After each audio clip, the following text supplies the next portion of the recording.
Alright, we should be live on both streams. What's up, everybody? That is now good. Yes. What up, Robert? Fix it. Yes. The thumbnails now say either vertical or normal stream.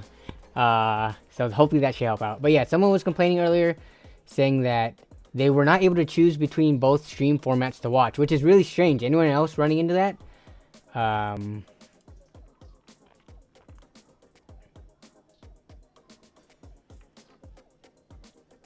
If you somehow came and are at the vertical stream and don't want to watch it in a vertical format, simply click on my channel, go to the streams or live tab, and you should be able to find the normal version. But yeah, I don't understand the complaint that one person had.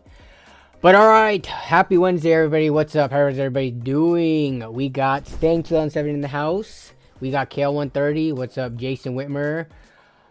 We got Craig Lilly, as always, Giant Robots, Candelario Garcia, Extreme Zone 987, lots of regulars. We got Arflet with the tech. Arflet, remember we talked about this. It's not called tech drama anymore. It's called tech news. But okay, game journalist trash Black Myth Wukong, but sells 10 million plus copies in 3 days. Journalist show for Concord. Concord.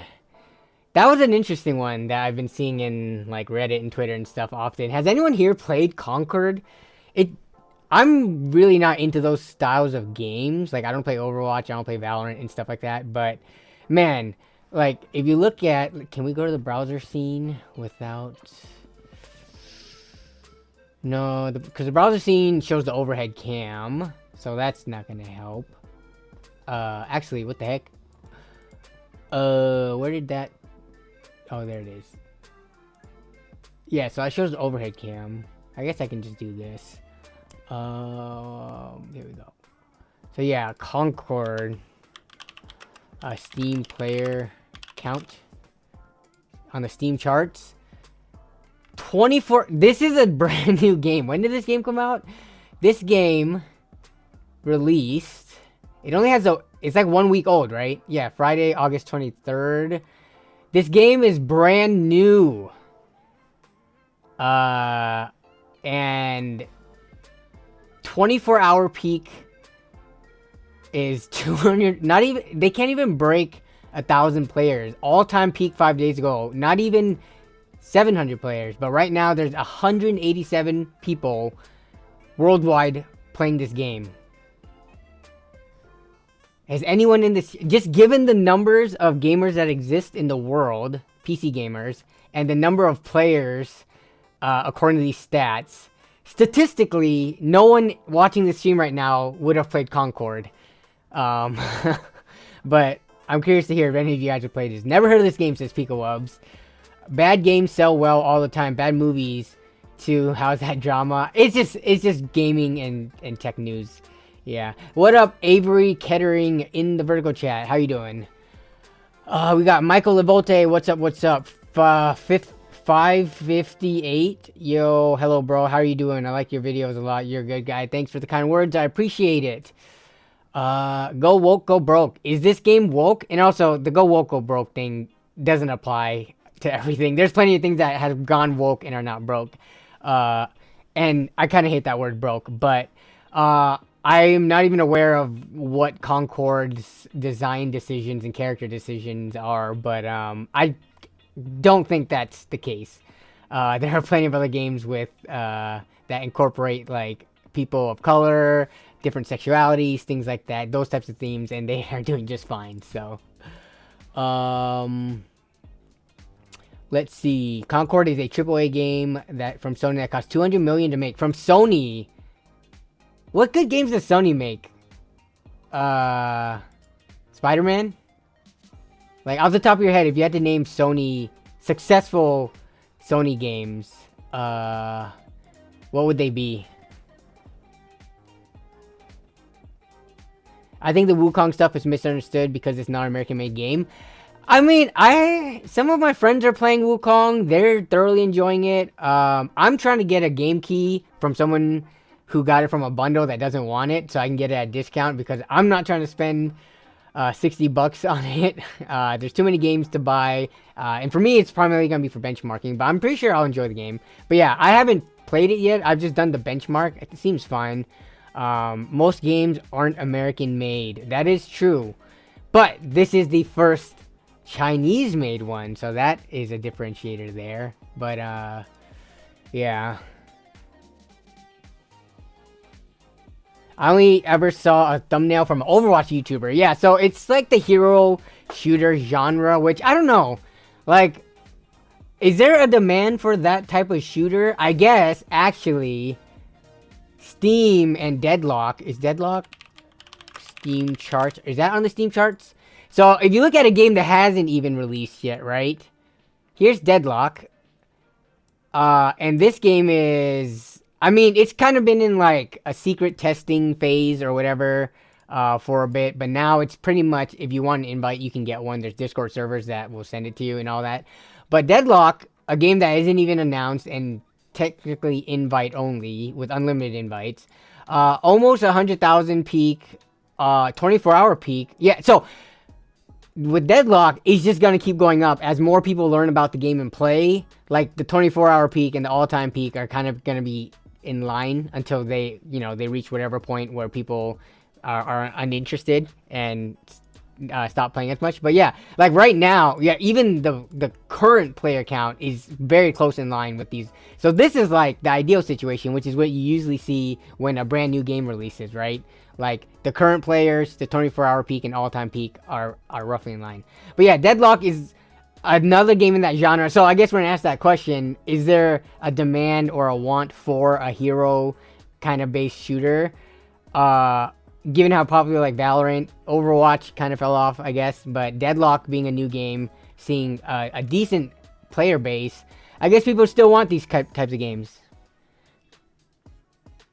Changed my smoke alarm battery. It didn't even go off. Is someone hearing a chirping noise? I changed my smoke alarm battery like weeks ago. You are late on that update. I changed that, yeah.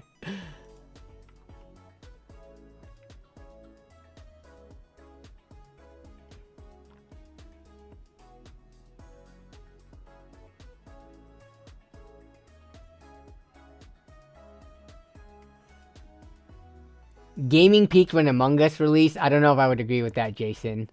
I don't know what if I would agree with that. The one, yeah, I saw about. Okay, where's that post? Let me find it real quick. Someone complained about no female characters. Let's see.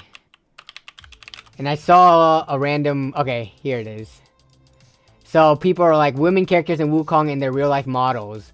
And then people are like, bro, all the Chinese women in this game are hot as and especially the Fox lady. So people were complaining that I guess in the early parts of the game there wasn't any. But if you look at this picture, beautiful women, right? And their real life and in-game counterparts. And it's looking pretty good.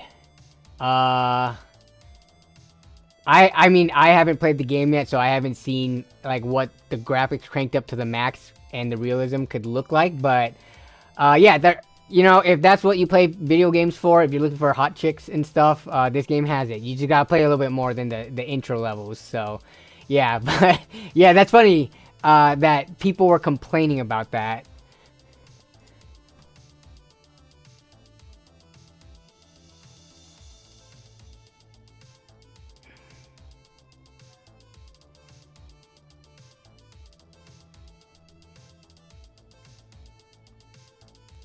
Highlander says, nerd on a budget. Your tone deaf. I don't. Okay, first Highlander, you can watch the normal stream, so I don't understand what the issue is with the complaint. I put the vertical stream here because obviously, if you look at chat, there are people who are watching the vertical stream. If you don't like this format, you can go watch the other one. But yeah, I don't understand the complaint. Giving people more options to watch. Hey, what's up, Mahuna?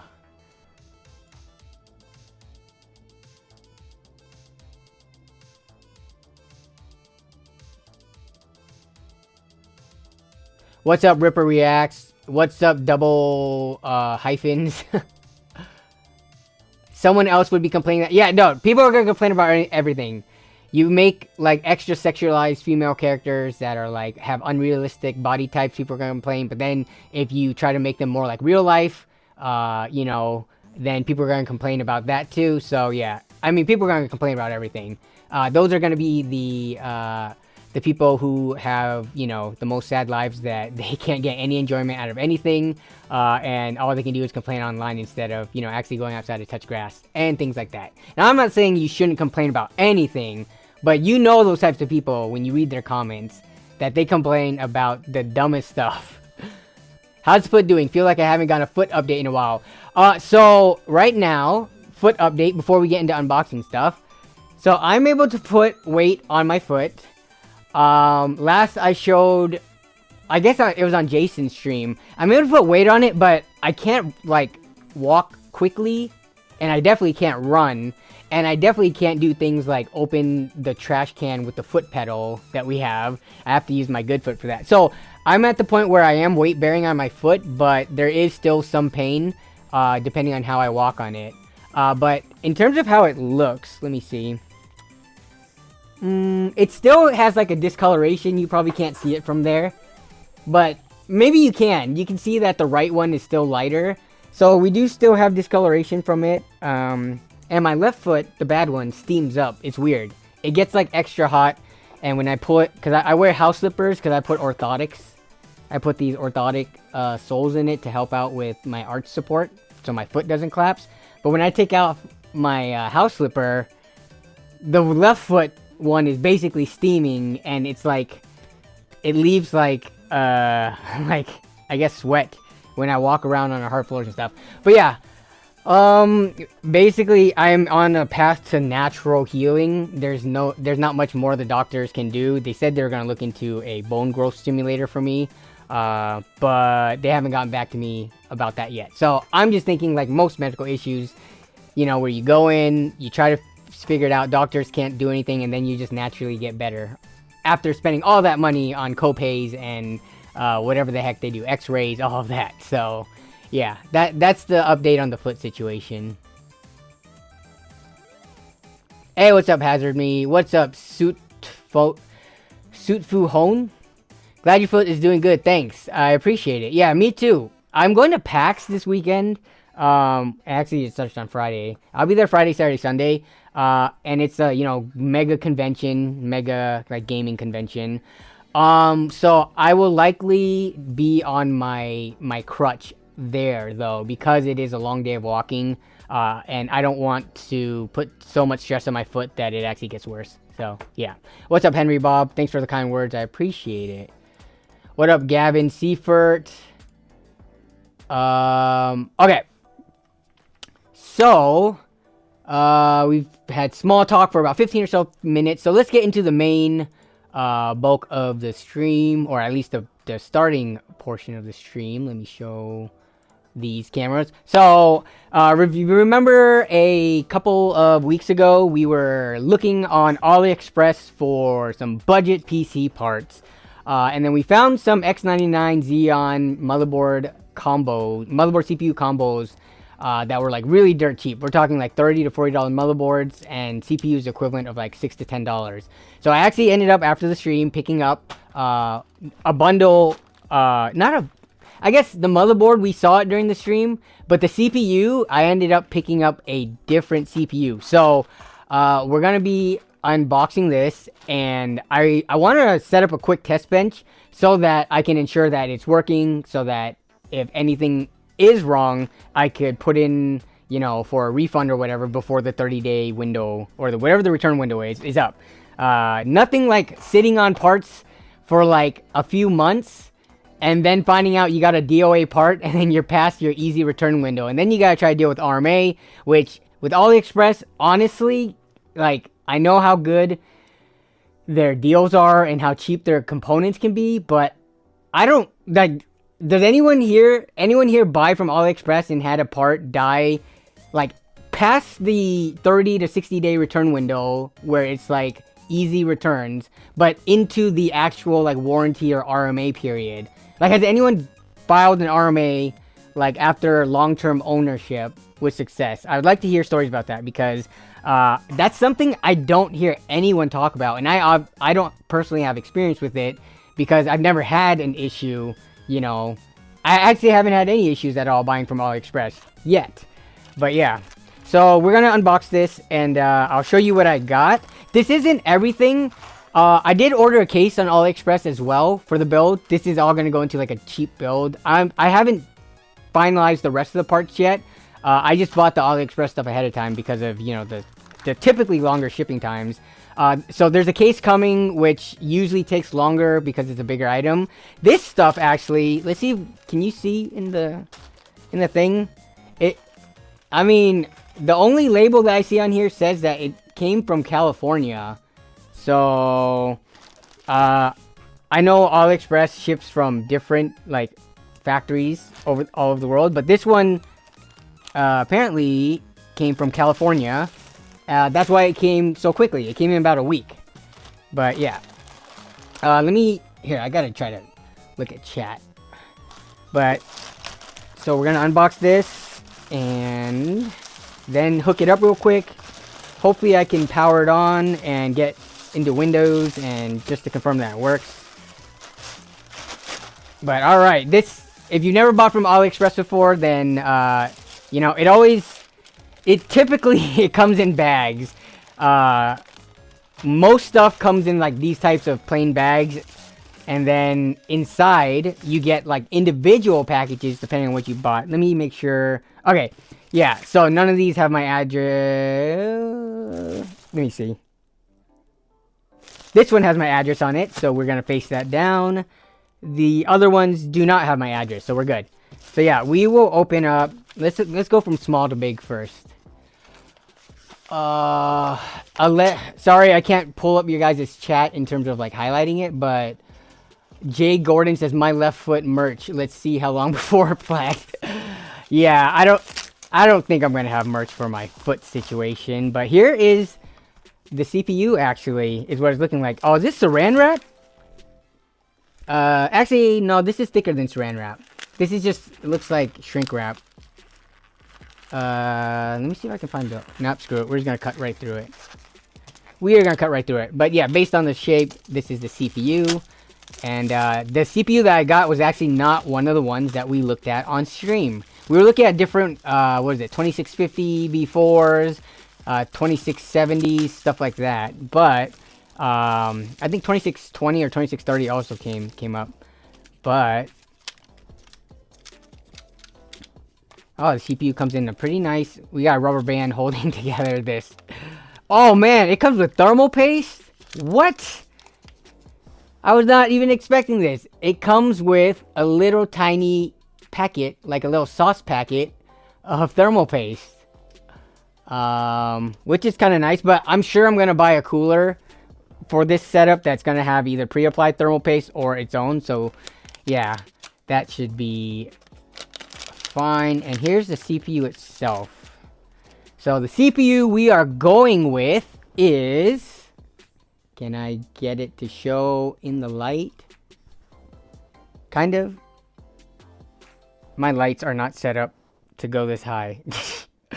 But this is the Xeon 2640 V4. 2640 V4. Come on, give me some better lighting.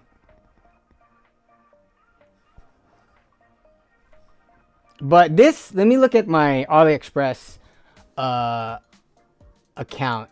This thing cost, what was the list price? Because I did get a discount code. Yeah, so this thing was $6.24 before, well, it's free shipping, but before tax and before applied coupon. After the coupon, I ended up paying $6.12. So yeah, so tax would have brought it up to what, like $680, $690, and then the discount applied because it was such a low cost item. But yeah, this has of the ones that we looked at, this has the best for the cheap ones anyways, because there are like 2670, 2690, Xeons. Those have much nicer clock speeds and boost speeds, but those were also like in the ballpark of 30 to 40 bucks. I mean, when you're talking about price to performance here, this is coming in. I forgot what the boost. Let me bring up the page. What the specs are. So 2640 V4 Intel. Yeah, so this one, it has less cores and threads than some of the ones that we were looking at. Remember, I was talking about, like, do you really need 12 cores and 24 threads? Or for the gaming situation, it would be better to have a little bit less cores and threads, but higher clock speeds. So this one boosts up to 3.4 gigahertz and has a base frequency of 2.4. So that's 0.2 gigahertz higher than the other version that we were looking at. And it's dirt cheap, so is it better than the... So the 2650, let me bring up the 2650. I would say for most people, it would be better than the 2650 because, let me hide the camera real quick. So if we look at the spec sheet, right? So this is the 2640 V4. So you're looking at 10 cores, 20 threads, 3.4 and 2.4 respectively. If you look at the 2650, you do get more cores and threads, but look, see, you're looking at 2.9 gigahertz versus 3.4 on the boost, and then 2.2 versus 2.4 on the boost. So, and then the cache, I don't think it's gonna make as big of a difference as the clock speeds, and then everything else is pretty similar. So, because we're gonna use this to primarily game with, I went for the higher clock speeds because I think that's more valuable than having extra threads that most games aren't gonna utilize anyways. Gojira Ganja, can somebody translate what he's saying? I don't understand Japanese. This isn't Japanese. What are you talking about? We are talking. If you aren't familiar with like PC parts or specs and stuff, then a lot of this might go over your head. But in general, the key takeaway is this is a $6 processor that we're going to be using in a probably $300-ish gaming PC. Again, I haven't figured out what graphics cards I want to find to pair with it yet. But with this thing, I think there's a lot that we can find in the used market. So, I'm using my 2650 per salad. Are you going to give it a... I'll see what I can do with this. I'm likely gonna stick to keep the price down. It's likely gonna be some kind of cheap Amazon like Thermalright cooler. So overclocking is nice and all, but it depends on how much more it would cost to do that and what the benefits actually are. In the full video, that's likely something I'm gonna talk about, whether it's even worth it or not. But yeah, it depends. I'm just gonna have to play with this and then kind of come to like my own conclusions on this being on AliExpress for so cheap, and like what the best method I think going with it is. And for the most part, I generally don't think overclocking is super worth it. But yeah, we'll see.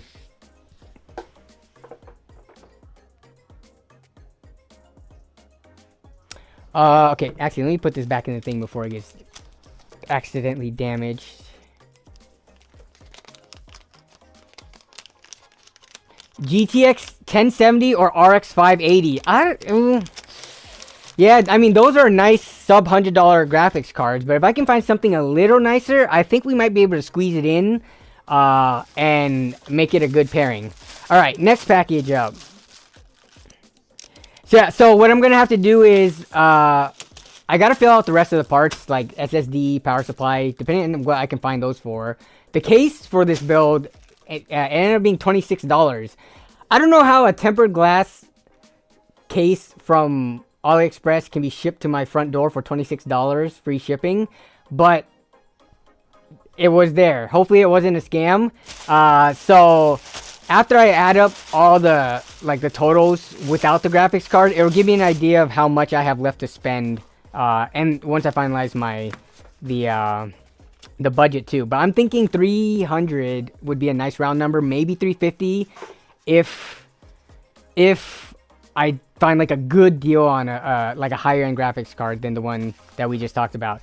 But all right, I also bought memory from AliExpress because ECC memory kind of is like the same price in the States. Actually, it's worse if you're trying to buy it from like Amazon, because the price is very similar, but the ones on Amazon typically don't have any kind of heatsink on it, and it's not like the heatsink really matters, but why not spend the same amount and get basically the same spec memory from AliExpress with heatsinks if you're going to be paying that much anyways. These came out to about $14 a piece, which DDR4 ECC memory, the price is almost the same, if not a little bit more than what you can find non-ECC, you know, like typical DDR4 from in the States. I looked everywhere. First of all, you're not going to be finding, you know, server memory that often on like OfferUp or Facebook Marketplace, stuff like that. That's just not something that people sell as much as, like, you know, typical consumer components. And so, but looking on eBay, I was like, why are these prices like actually not as good as AliExpress? So this is from the brand Killsry. We bought Killsry stuff previously for the other white build that's coming up in the P60. But yeah, this is 8 gigs a stick at $14 a piece. Couldn't really find a better deal than that. But yeah, I don't know. The whole memory prices, memory and SSD prices, it seems like the price, like the shift up in prices have kind of hit all areas of the industry, not just the consumer side. So Craig Lilly says, my problem is I keep forgetting to buy memory. You're buying stuff and not remembering the memory. El Provost says, shout out from Barbados. Keep doing the good work, brother. Thank you. I appreciate it. Shout out from Seattle. Robert Fixit said, is there an invite code or something for AliExpress so you can get credit for my new account? So I can get credit for your new account. I don't believe so. I know that there's like discount codes which are running right now because they have their back to school August sale, or maybe that might have ended, but last week they had that. And it was just like a direct discount. But credit for a new account, I'm not sure about. But yeah, so we got memory to go with it, and then now we're gonna open up the motherboard. Yeah, so memory. Let me check the price again. Ouch, my foot. How much was this memory? This memory, we have $14.02 a stick. Very odd price, but $14.02 per stick. All right, now we're gonna go to the motherboard, and we have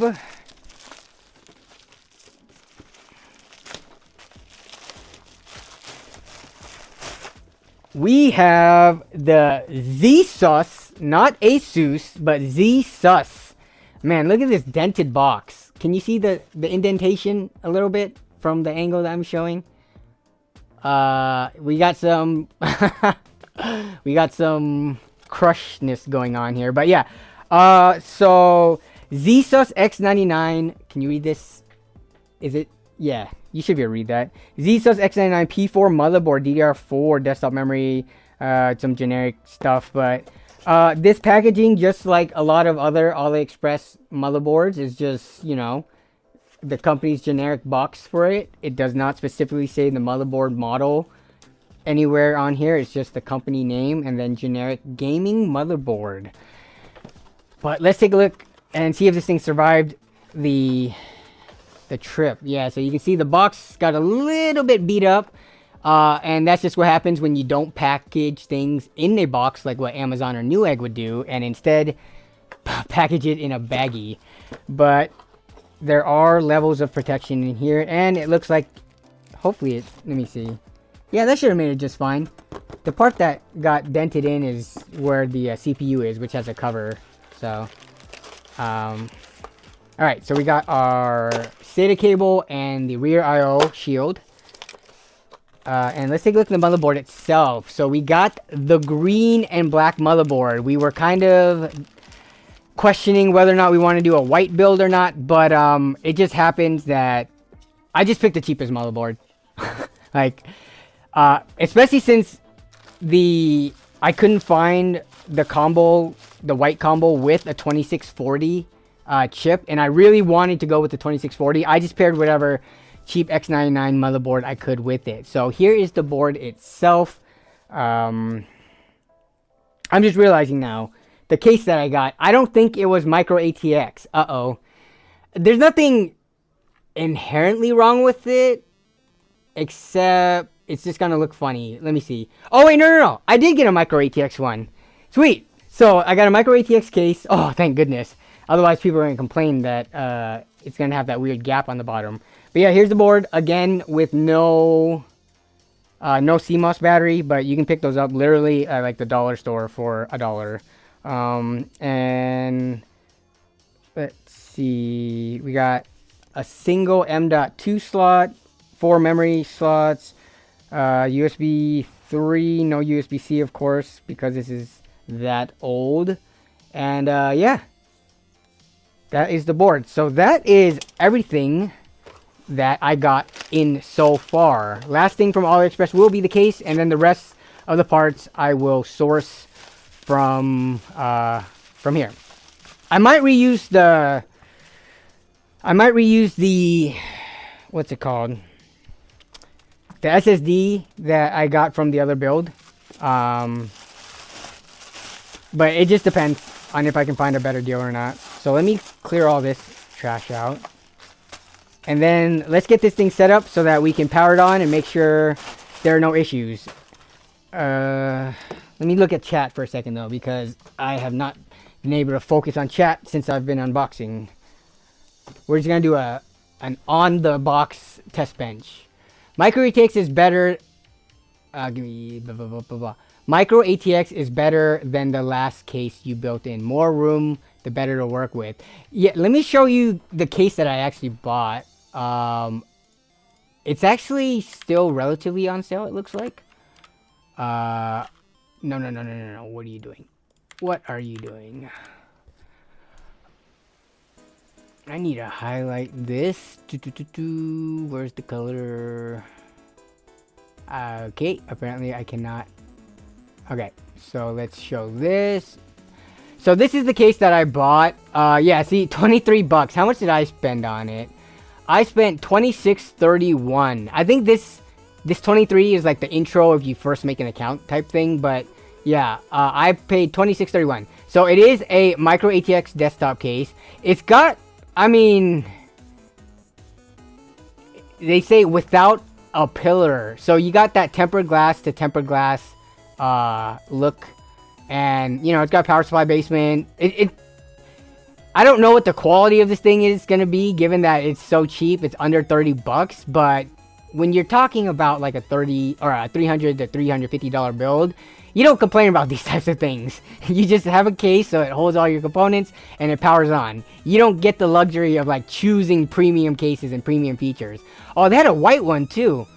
Oh, nice. But yeah, if you look for a cheap case and just want to dick around with like a cheap build, maybe look into this. But when is this getting to me? It says August. No, I ordered it August 19th. When is this thing getting to me though? Estimated delivery date September 22nd. Oh, so like a month of delivery. Yeah. Trey Parker says those X99s are always solid. Yeah, I'm very excited to play with it because the cheaper a build is, the more I get excited.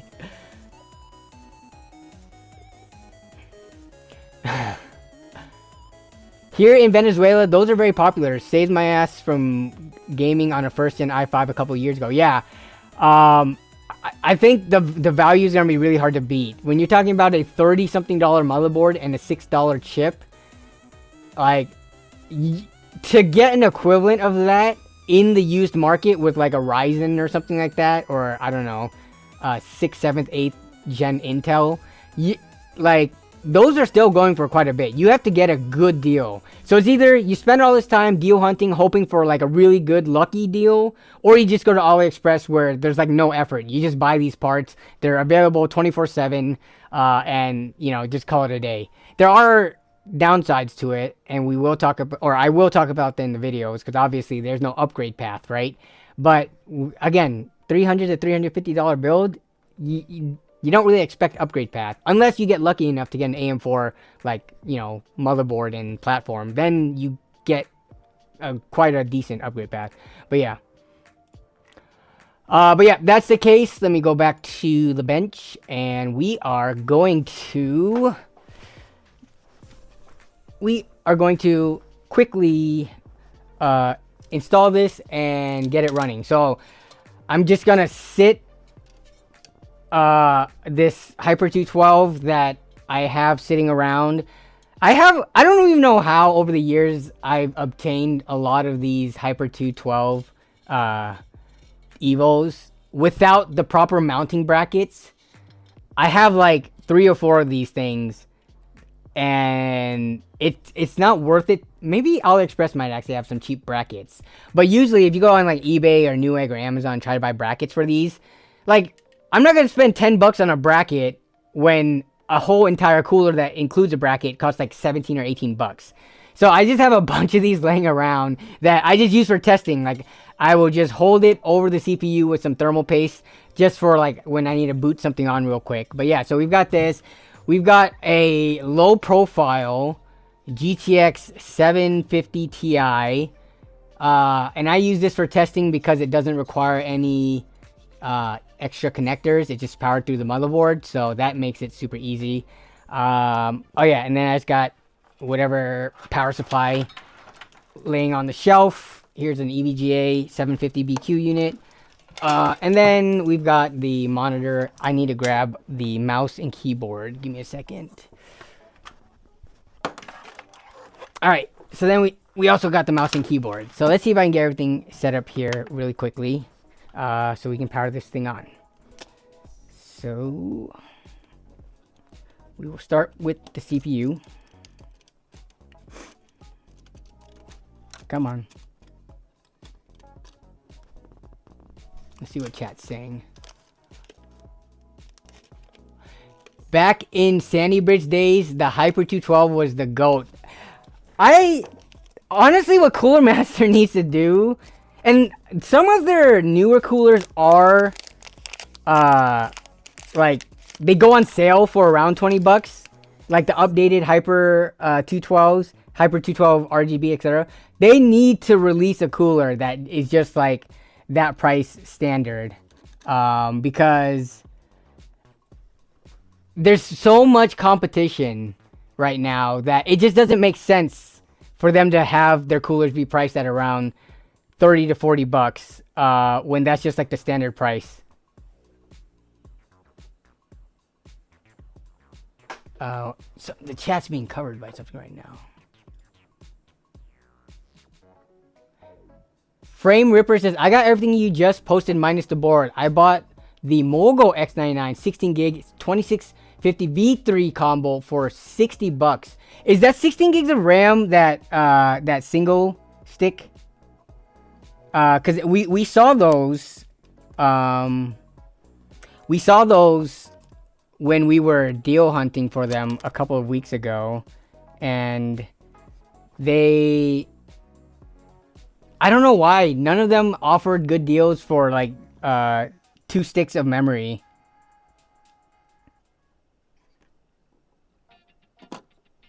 Come on.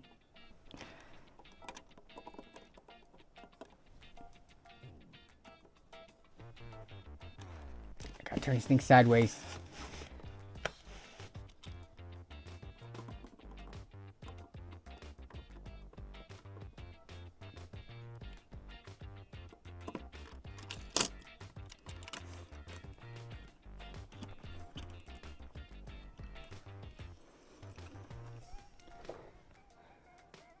Rizzo529, I think I'm the one who talked to you about the Z-Syslo. I have the same board, is great. To me, all these brands from AliExpress are like the same. I just go for whatever's cheapest. But yeah, this does have like a decent amount of green highlights on it, so I will likely be theming like the lights around like being green. So All right, so we're gonna populate slots 1 and 3, which are the green ones.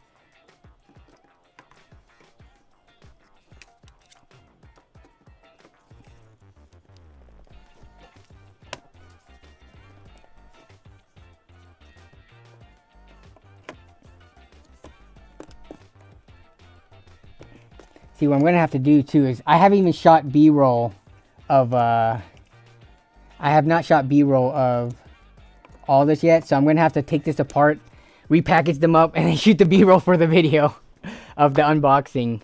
But that's okay. Yeah, I'm not gonna use this stuff. I'm just gonna use whatever Arctic MX4. I got this gigantic syringe. But let me put in a SSD, and I think this one has Windows on it. We will see. We will see. Let me install this.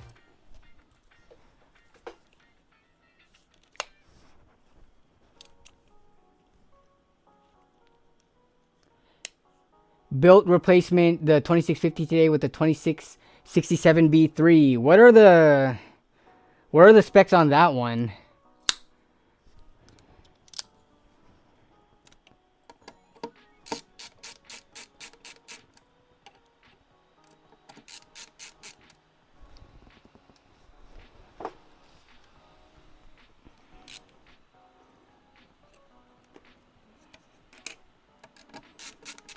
Of course, the whole standoff comes off when I take off the M.2 screw.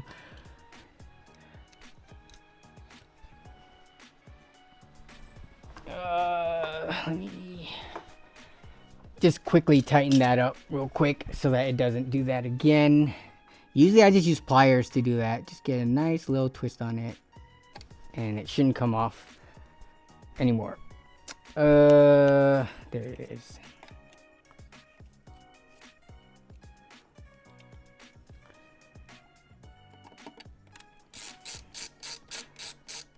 Alright, we got the SSD in there. Let's get this graphics card.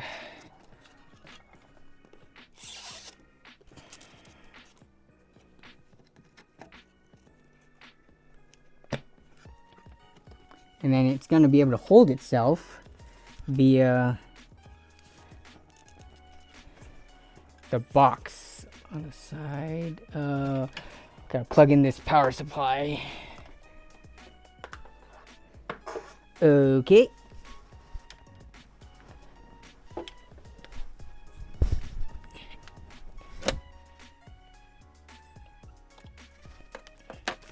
Oh wait, this works. This one works.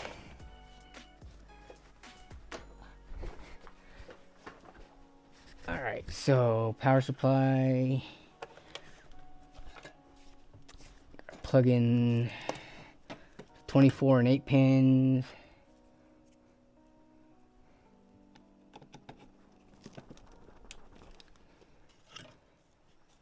I don't need that.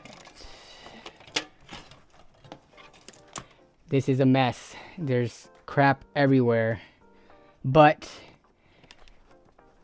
it should work. Let me plug in my mouse and keyboard. Okay.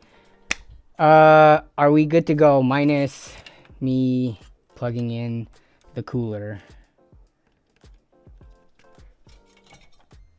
and putting some thermal paste.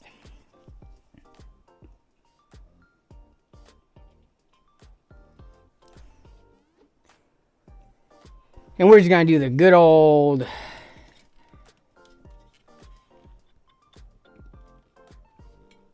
squeeze down, held by hand.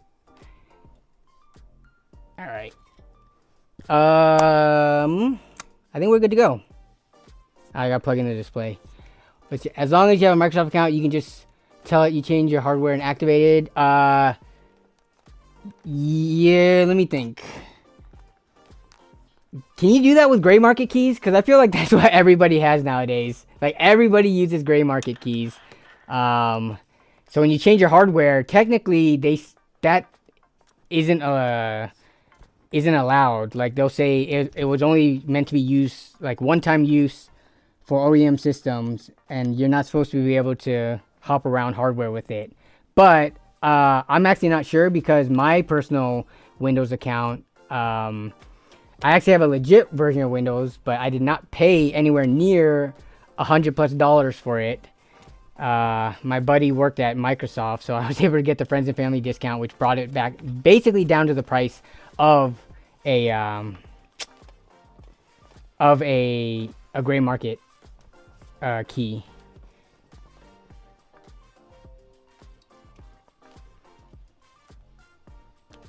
Okay, I think we are good to go now. Power supply is switched on. Yep, all that is plugged in. So let me jump the system. All right, it's powering on.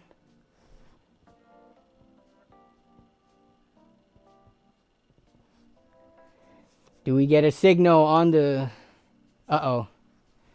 Is it laggy? Actually, no, we're good.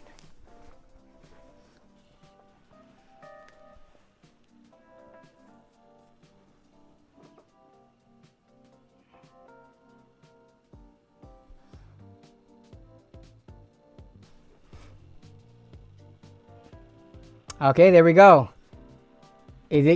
Are we gonna go straight into Windows? Oh, I think we are.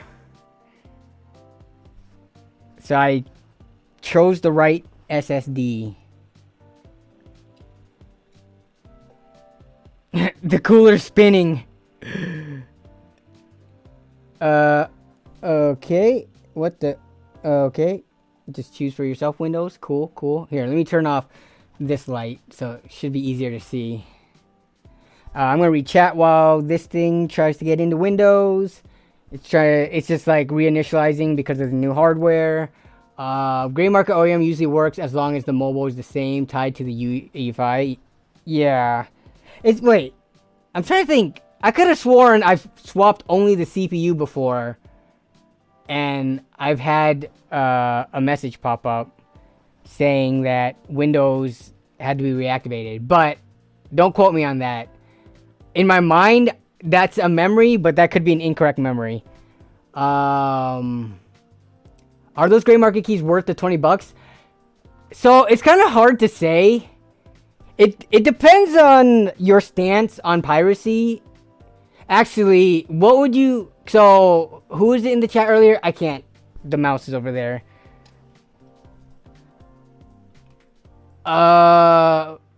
Is it Casey? Yeah, Casey Wallace says, you can activate Windows through command prompt without even needing a CD key. Would that technically be considered piracy? Oh, yay, we're in. So, we are in Windows. It looks like we're good to go. Parts seem to be working. Oh, geez. This is strange. I gotta rotate the monitor. And Windows what just happened? It's changing the resolution. Screen is flickering. It's not too concerning. Usually that happens when there's a new graphics card or something and the resolution's all janky and then it figures itself out. But yeah, is it worth $20? If you are completely okay with piracy, which I am not advocating for or telling you to do it or not do it, then there are ways to get Windows activated without paying anything. But that's just that's up to you to figure out how to do that, and if you're okay with doing that. Whether or not you consider that stealing or whatever. My stance on piracy is, would a company do it to make me... Wait, do it to me and feel bad. Would a company do it to me and feel bad? I'm not sure if I understand that stance. What is going on here? Did the cable get... Oh, okay. I can't rotate it. The cable is like slowly disconnecting. Now I gotta... Here. I just want to run Cinebench real quick and look at the temps. Oh, wait. Crap. I don't think I have like hardware info and stuff. Oh, I do. Okay, so I have hardware info. Let me see if I can...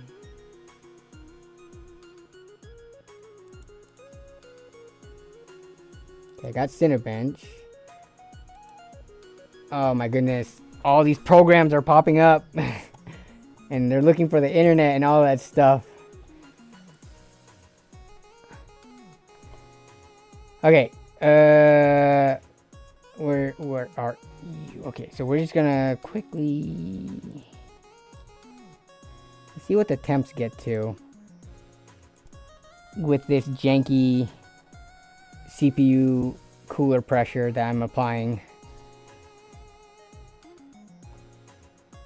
Alright, where is it at?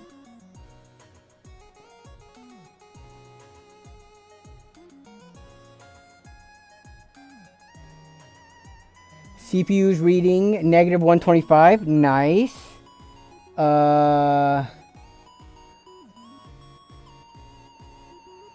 CPU package is sitting at 43 degrees. Okay, 43 degrees. We're running on all cylinders. So, yeah, I'm not gonna hold this entire time. It passes the sniff test. I'll make sure there's no issues with it later. But yeah, we're good to go. So let me shut this down. And I'll show you the listing of the processor that I got. Alright, so we're good there. Let me come back over here.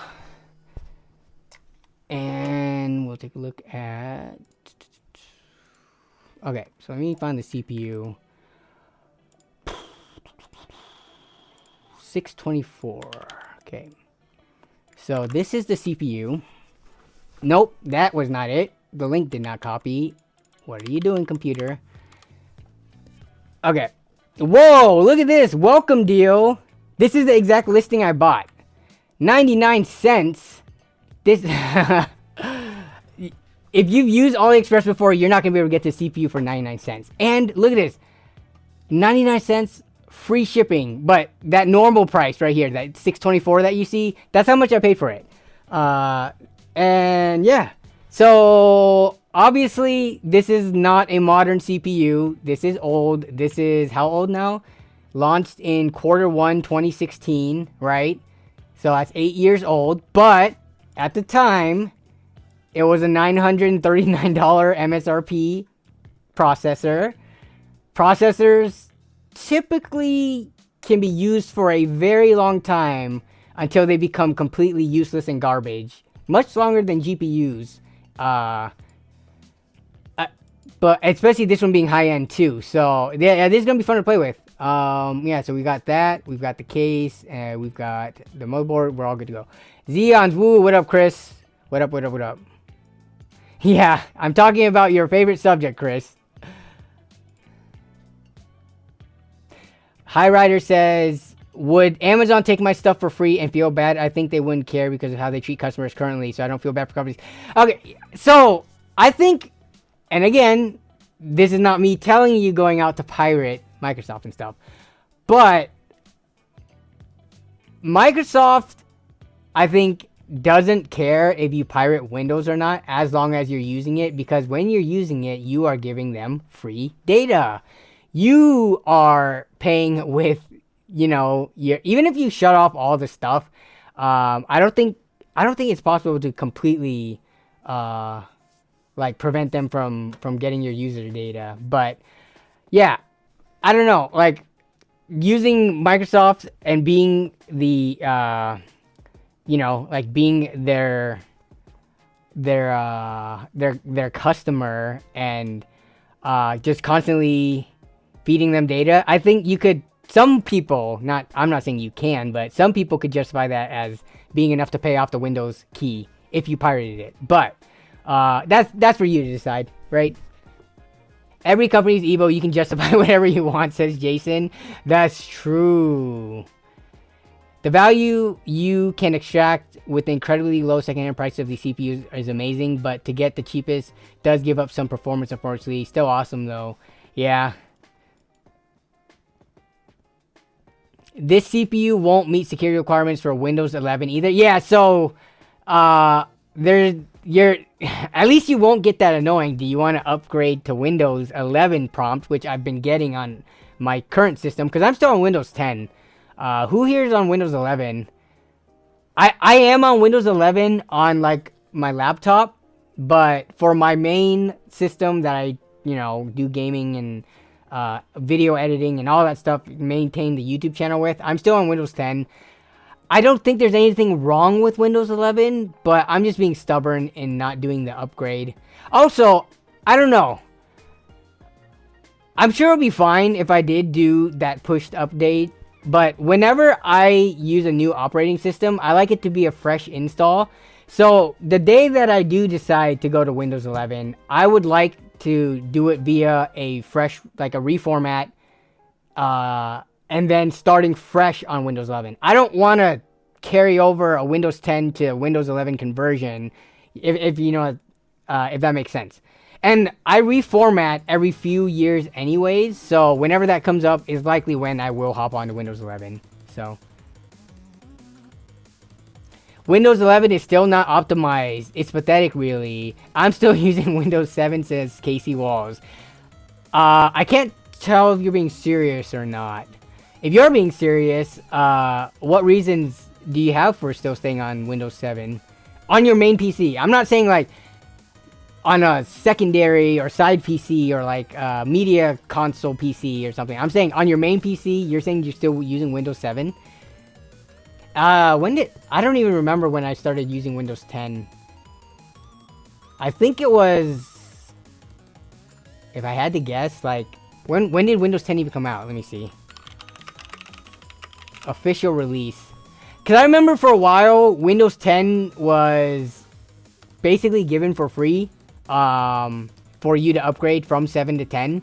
And everyone, like, took advantage of that. So 2015, I think I may have upgraded, yeah, around then, 2015, 2016. I don't remember the exact date. That's not something I thought to, like, track and record, but yeah. High Rider says, I refuse Windows 11 because it ruins the OS for gaming.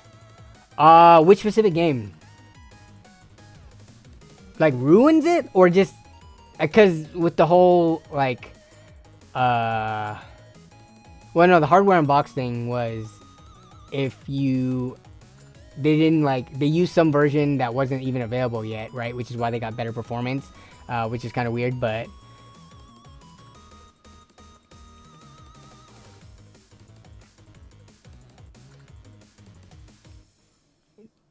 do I rate budget builds, by the way? Also, man, love your videos and your work. Thanks for the kind words. Kind of. So, if you look over on our Discord server, let me go to the browser scene. So, on the Discord server, which links will be in the description and all that, or I think you can do, let me see if this works. Discord. Will it post the Discord link? If the bot knows what's good for it, it better post the Discord link. If not, it's in the description. But over on the Discord server, there is a section for people to submit their builds and setups just for everybody to see. So look at all of these beautiful builds and desk setups that people have submitted. You can submit it there and then just remind me during one of the streams and we can take a look at it. Or there's also a stream submissions portion if you don't want to do a full write-up like from that channel. People like Shauner, was this 2 weeks ago, posted, a build that he was doing and finished. So yeah, there's multiple places where you can post it and I can take a look at it. But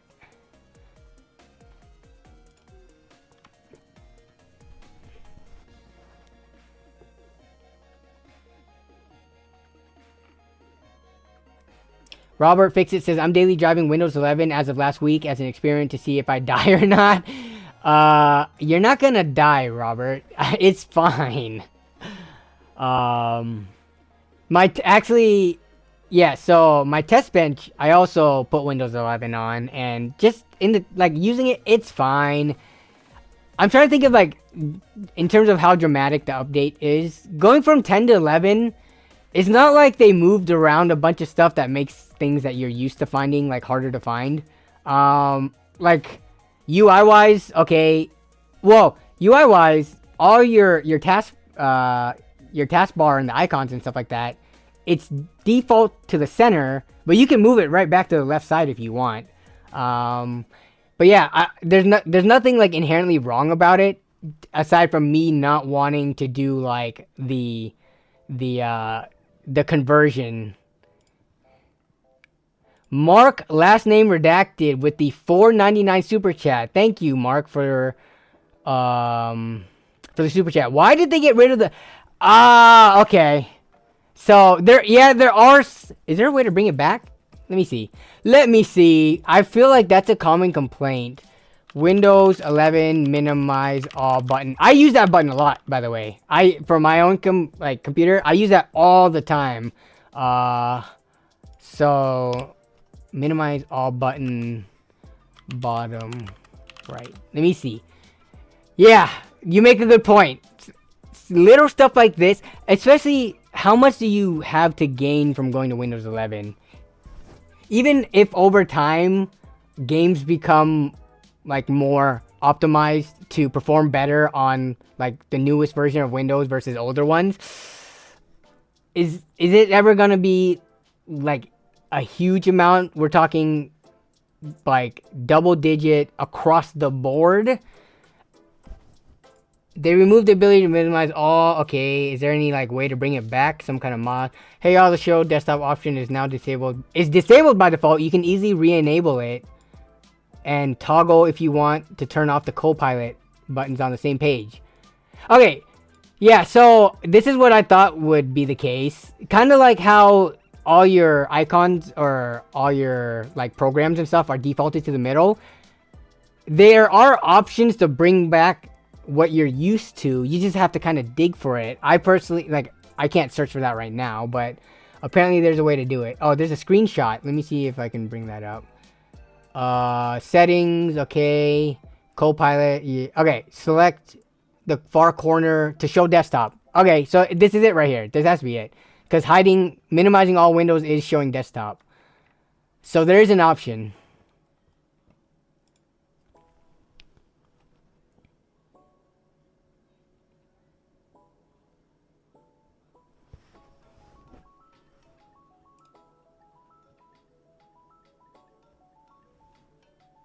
I don't mind the middle icons. Yeah, I don't mind them either. I've gotten used to them. I do want this feature back though. So I need to go re-enable that. Anyone try the AliExpress AM5 motherboard? How do you even... Jinyu wait, yeah, just Jinyu B650i Night Devil. Let's look this thing up. ITX intrigues me. What is the price going to be? AliExpress, here it is. $112. What is the cheapest ITX motherboard otherwise on let me see, products, motherboard B650i. So is that it? Let me see. Give me a second. Let me make sure I got the filter. ITX, mini ITX. So yeah, the list of ITX motherboards for the B650 chipset is pretty limited. And the cheapest one is looking to be $200. Or you can go with the AliExpress special for $112.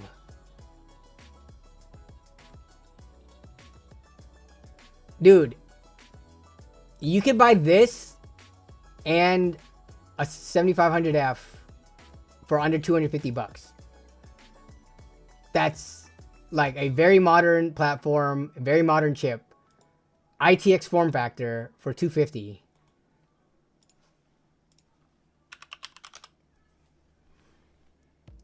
I kind of want to buy this thing, but I already have too much stuff on my plate.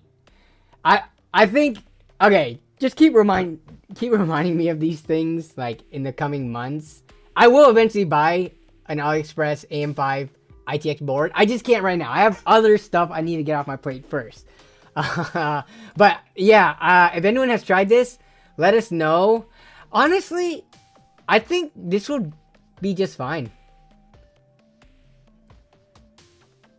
Like, I would not buy this board if I was trying to put like a 7900 X3D or like, you know, some super crazy high-end AM5 chip that's really expensive. You know, it costs $400 or $500. I would not pair that with a $100 motherboard.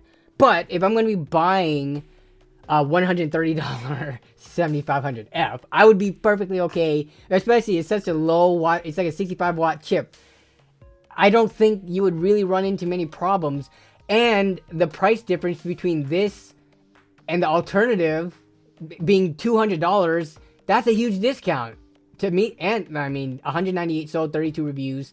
Yeah, you could say that the reviews on AliExpress are questionable, but I think let me look at this. Yeah, it's not like it's you know how some AliExpress motherboards like they skimp out. Just looking at the why can you not zoom in with AliExpress like as a whole picture? Let me open this in a new tab. Open image in a new tab. Okay, awesome. Open in a new tab and they give me the little thumbnail version. I can't open this in a new tab though. Interesting. But yeah, my gut feeling, and I plan to buy this, is that this board will be just fine. It is a picture for ants. Hi Rider 91 says, my experience with 11 has been bad and now Micro is coming back to 10 to remove control panel.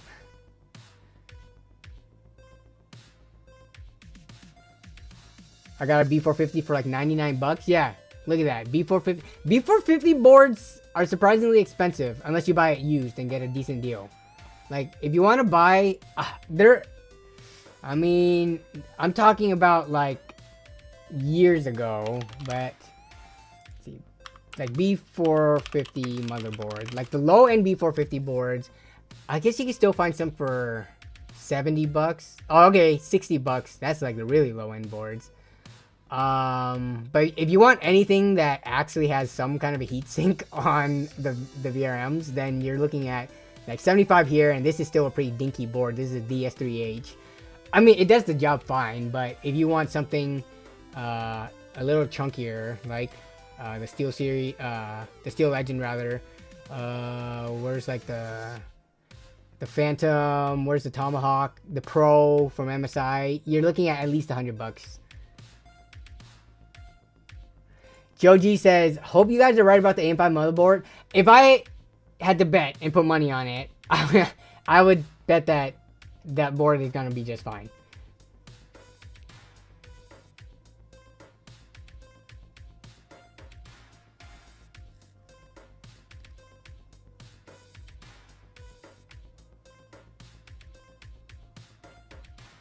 This motherboard can handle a 7800X or 7850 X3D. The VRMs are actually really good on this. Casey, you're talking about you use it every day.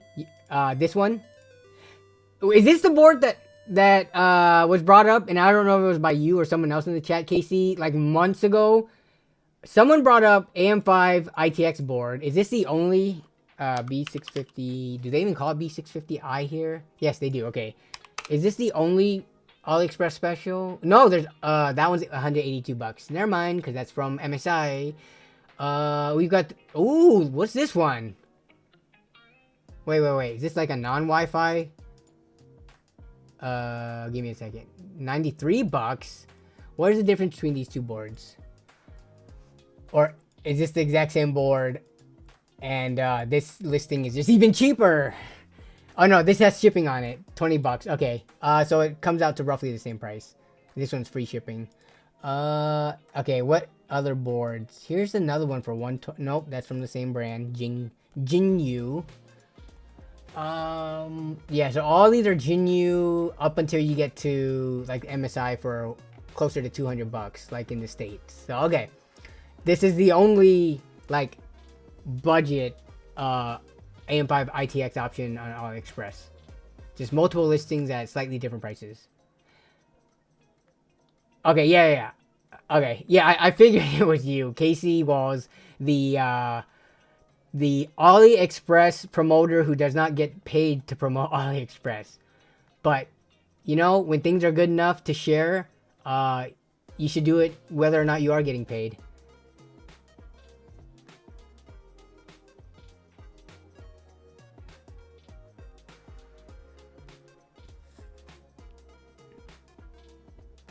Dang, the welcome deal that came up for me is the 2640 8 gigabytes times 2 sticks with some motherboard for $62 with free shipping.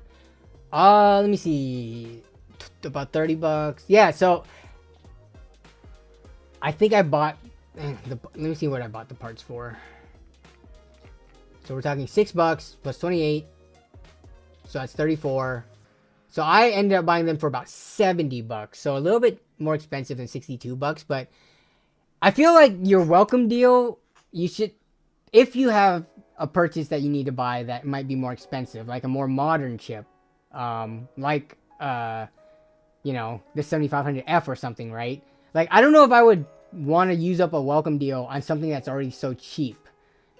Like, try to maximize it by getting something a little bit more expensive if you need it, of course. Don't just be buying stuff willy-nilly to spend money. That is a bad idea. You will go broke doing that. Okay, let's see.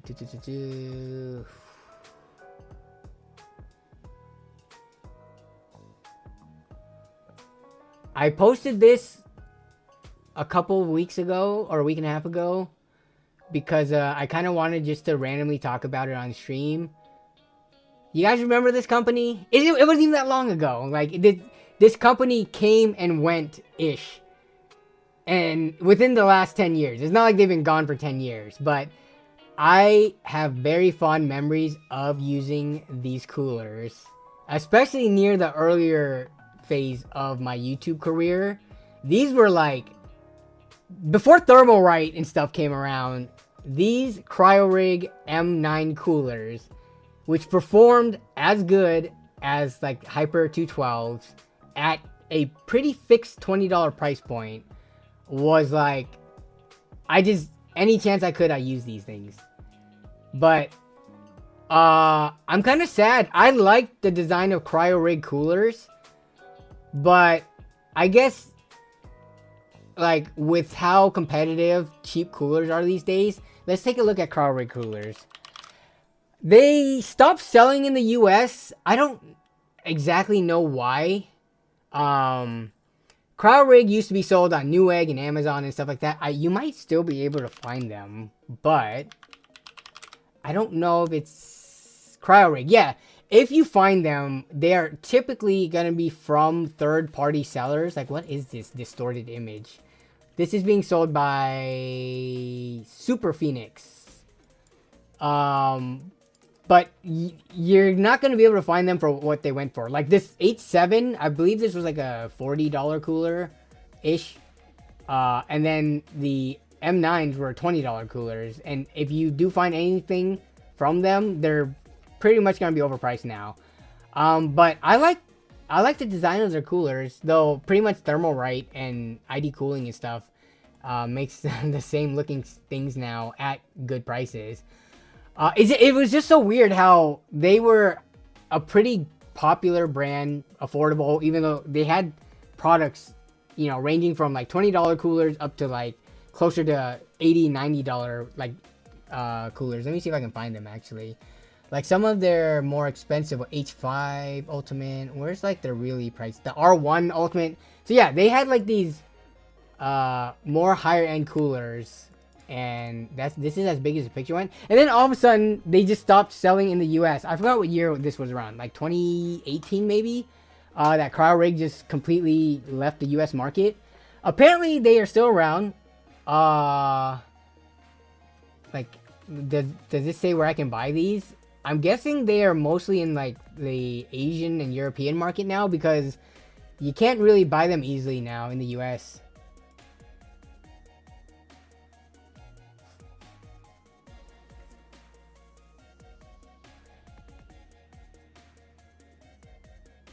The Iceman CPU coolers. Those are... I remember... I think I first saw those from... Techia City, Brian. But, oh wait, you're talking about the Iceman or the Snowman? Because I think I'm thinking of the Snowman. Unless there is a... They are also called Iceman on here. But yeah, I remember the Snowman coolers. Yeah.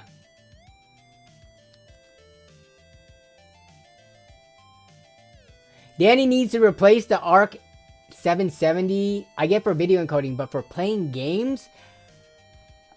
I mean, I could easily swap in... Like, I've got the 7700 XT on hand. I've got the 7800 XT. I've got, like, the RTX 4070 Super. Like, I have more powerful cards that I can throw in my system, but... how long has it been since I've been running this ARC system? Like, I've had this ARC system for multiple LAN parties now. I game on it, and I've been using it for... Has it been a year yet?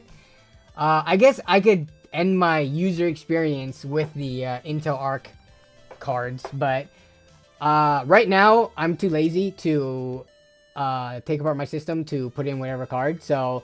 Until I really need the horsepower for the graphics side of things, I'm just gonna keep it in there.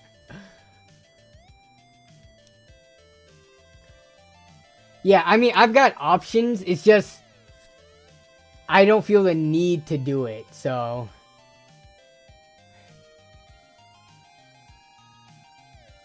Iceman must be a knockoff? Yeah, I don't think I've seen Iceman coolers. Where can we find these things? Iceman cooler. See, if I look up Iceman cooler, I'm gonna get literally ice chests for the picnic.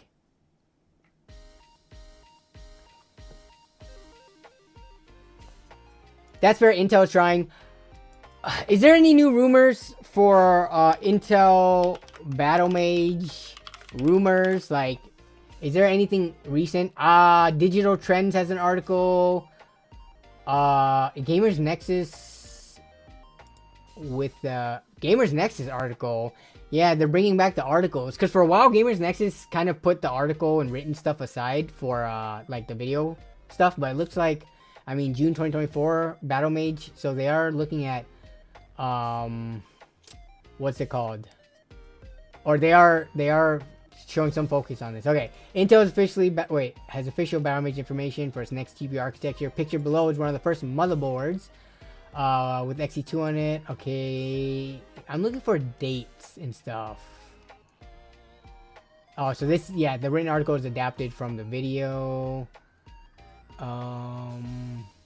So, I mean, I guess the fact that Intel is still even talking about... Because I think a lot of people thought...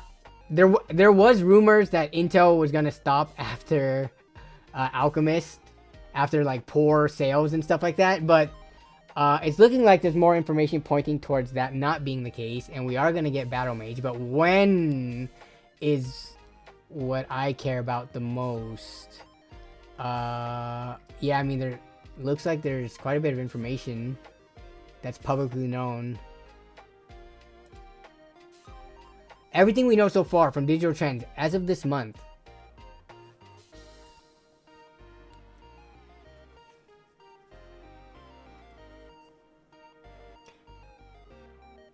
They've been dropping hints about it over the last year, yeah.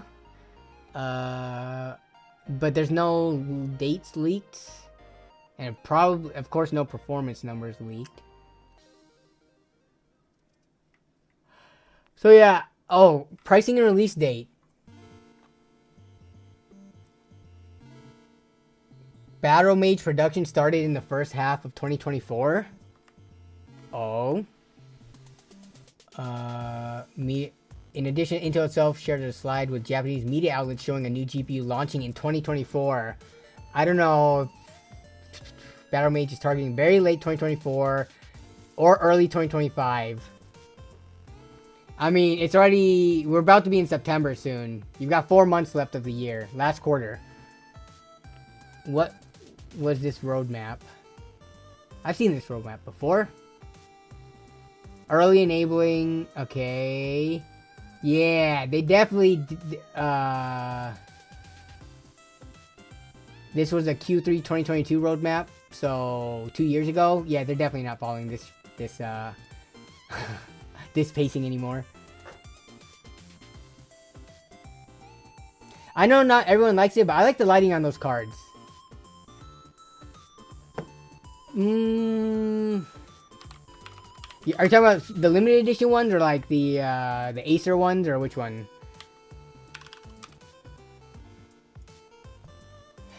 They don't look bad, but I don't think they look particularly good. They're very simple. Also, I don't like the material on them. So the material on the Intel Arc cards is not like a hard plastic. It's a like rubberized plastic. I don't know what the official name for the material is, but I have owned not only graphics cards, but like peripherals, like gaming mice and stuff that have this very similar texture. And this is the stuff that years down the line eventually starts breaking down and become really sticky if you've ever owned a part like that. So, I mean, these cards do look very sleek and clean. I'm not a fan of the materials that they used for it. That kind of like soft rubberized plastic. My prediction is in like 7 or 8 years, even just like sitting there, it will eventually break down and become sticky. This is not metal. There are metal components. I mean, there are metal and plastic, etc. Like, but this surface that I'm pointing to right now, it is coated with a rubberized feeling plastic. And again, I don't know what the official name for it is. And also, look on this picture. If I could bring it up, yeah, this whole outer border of it, it's that same rubberized kind of plastic. Yeah, that rubberized coating stuff is pure demonics indeed. But I mean, I'm curious if they're gonna keep the same design for Battlemage, kind of like how Intel and AMD is gonna be doing, where they keep the overall design pretty similar going to the next gen. Well, except for when Nvidia made the huge drastic jump from RTX 2000 to 3000 series cards with the cooler, but from like 3000 to 4000, and AMD did the same thing. They kept the look familiar with slight subtle changes, so I'm curious if Intel's gonna do that here. But yeah, I don't know, we'll see. I'm never gonna put down a company that's trying to add more competition. And it's funny because I feel like nowadays, if you ask people about Intel Arc cards, especially given their price reduction, people say pretty positive things about it, but not many people are actually buying them and using them. It's just like, people say that it's good, but it's still not worth buying.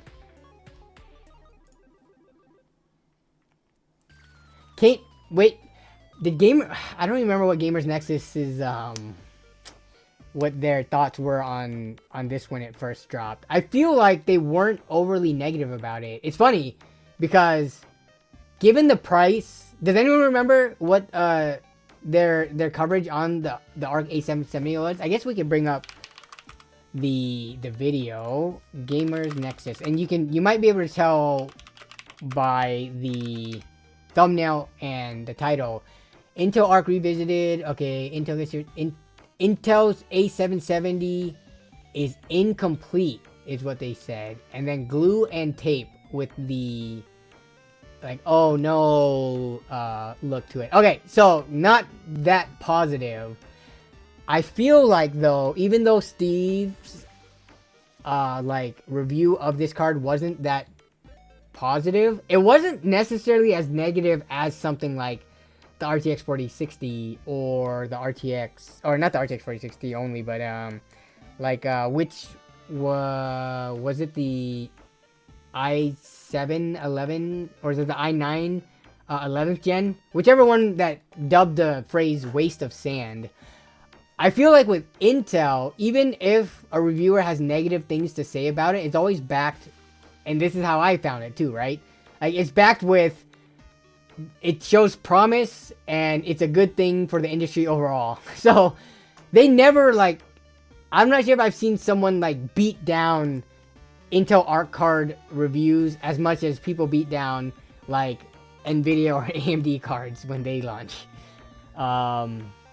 What's that Gordon Ramsay meme where it's like, oh, my sweet child,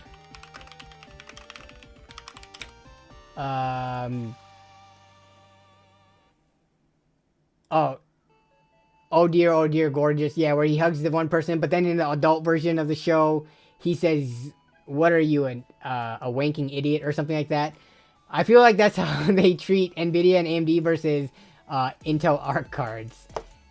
They soften the blow quite a bit.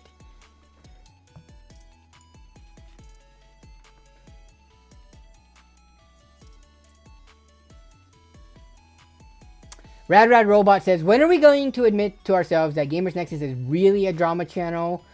I don't think that's a true statement. If they were really a drama channel, all of their videos would be the investigative journalism type drama videos, but it still, they produce more technical videos and reviews than they do drama channels. Though the drama videos definitely do get like the most views. But yeah, I wouldn't say they're a drama channel, even though there are points where it's like dramatic, right? Stop being an Intel fanboy. I am not an Intel fanboy. I say that as I use a 12th gen Intel i7 chip with an ARC A770 card and an Intel P660 SSD in my system. I'm not an Intel fanboy.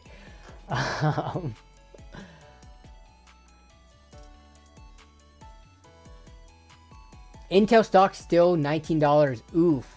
Hey, time to buy in, huh? Prayed says, Prayed. I want to buy best brand new AMD CPU for games and work. Does it make sense? I have a very bad setup now, so I want to build absolutely fresh PC and gaming. Aim for 5000 series NVIDIA GPUs. The best brand new AMD yeah, but how much do you have to spend? If you have what you said for gaming and work? For games and work, what is your work? I mean, 7800 X3D is pretty much like the no-brainer choice for gaming. But I would imagine for most people that would work. Like for me, if you consider YouTube, work, video editing, stuff like that, that would work fine for that too. So I don't know if you do anything else that might need like a Ryzen 9 chip, but and if you're going for a 5000 series NVIDIA GPU, it sounds like you might have plenty of money to spend. So yeah, you can just pick like the top end. I guess between the newest 9000 series and 7000 series, I think you could buy like a 7800 X3D and still not get buyer's remorse, even though it is not the newest generation.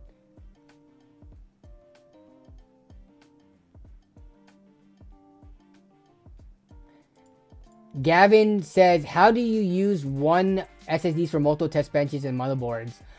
Honestly, if all the systems are running relatively modern components and, you don't put Windows 11 on the SSD because of compatibility issues with old stuff, you could just move them between board to board. As you saw when we did it for this system, sometimes Windows needs to reinitialize at the beginning and like set up a little bit because it's seeing new hardware. But I've only ever run into problems trying to use the same like benchmarking drive for when I go to like really old systems. Either it doesn't detect or it doesn't like that it's like GPT versus MBR or something. But yeah, with most modern-ish like and this was X99, so 2016. Not super old, but not the newest either.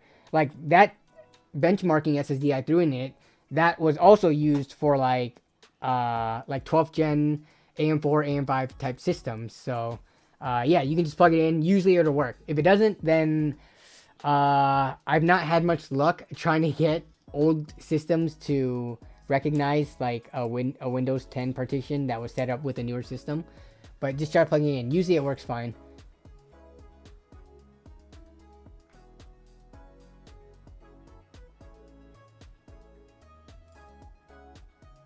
XX Broku XX. Notice me, senpai. You have been noticed. You even got your comment pulled up. I still will never be able to justify the price difference between a 7900 XTX and a 4090. Thoughts, Danny? I mean, even the 7900 XTX is too expensive for my blood. Well, actually, those are going for what? Not, are those down to 800 yet? Which is still, like, again, I operate in the ballpark of usually $300 to $500 GPUs.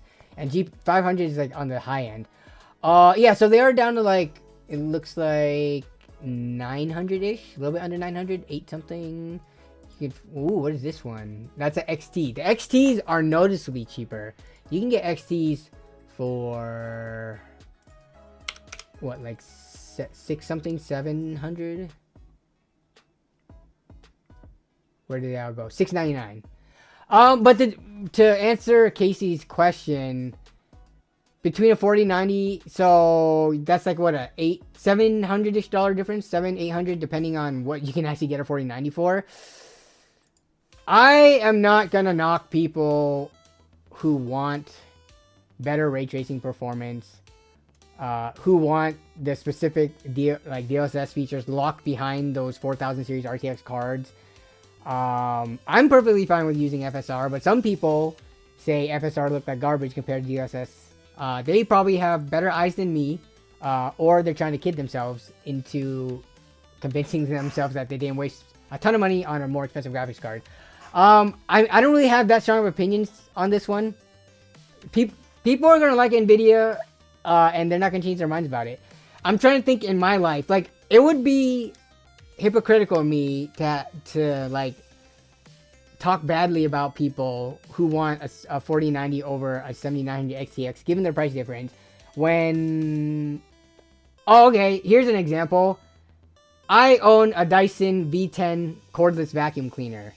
If you don't know what that is a, I don't remember how much we bought it for, like $400 or something like that at Costco 5-6 years ago.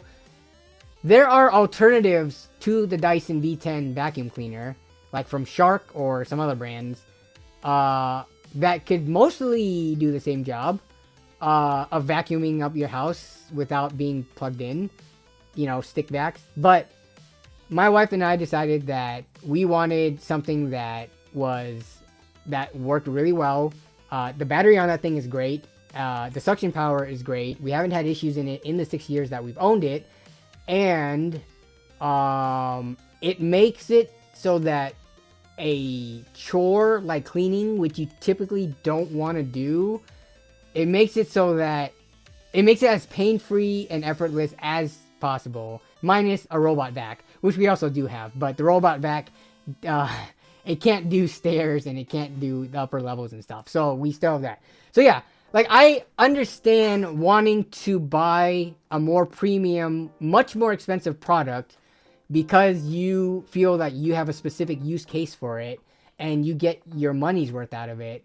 I think a lot of people would look at me and call me crazy for spending $400 on a vacuum cleaner, but I think it was well worth it. Like, especially since, you know, it was something that was a shared purchase with my wife that we both get use out of. It is for our home, right? So it's not like I am a single bachelor with like an apartment and I bought a $400 vacuum. Like, it was for our home and stuff like that. So yeah, that's my thoughts on it. I have one of those things too. Now it's about 10 years old and it works real good. One of those Dyson. Do you have a Dyson ball vac? Did they have stick vacs back 10 years ago? Actually, they probably did, because I have the V10, so they probably, there's like a V, the lower V versions. My goodness, time flies. A lot of my life I referenced towards when me and my wife bought this house, and we're coming up on 6 years in this house now. So yeah, that was 2018 when we purchased this house together, and time has flown. I had a Dyson, but it did not have the life of the Eureka. I had a Eureka. Now we're talking about vacuum cleaners, guys. I had a Eureka when I was in college. Do they have a stick back? Looks like they do. Oh, this one's a very small version. But I had something that's not this expensive. Oh my god, $300 for a pushback. But yeah, I had a cheap Eureka in college. It was fine. It was bagless version, which I prefer because I just like the canisters that you can just dump into the trash. But thanks for the water reminder.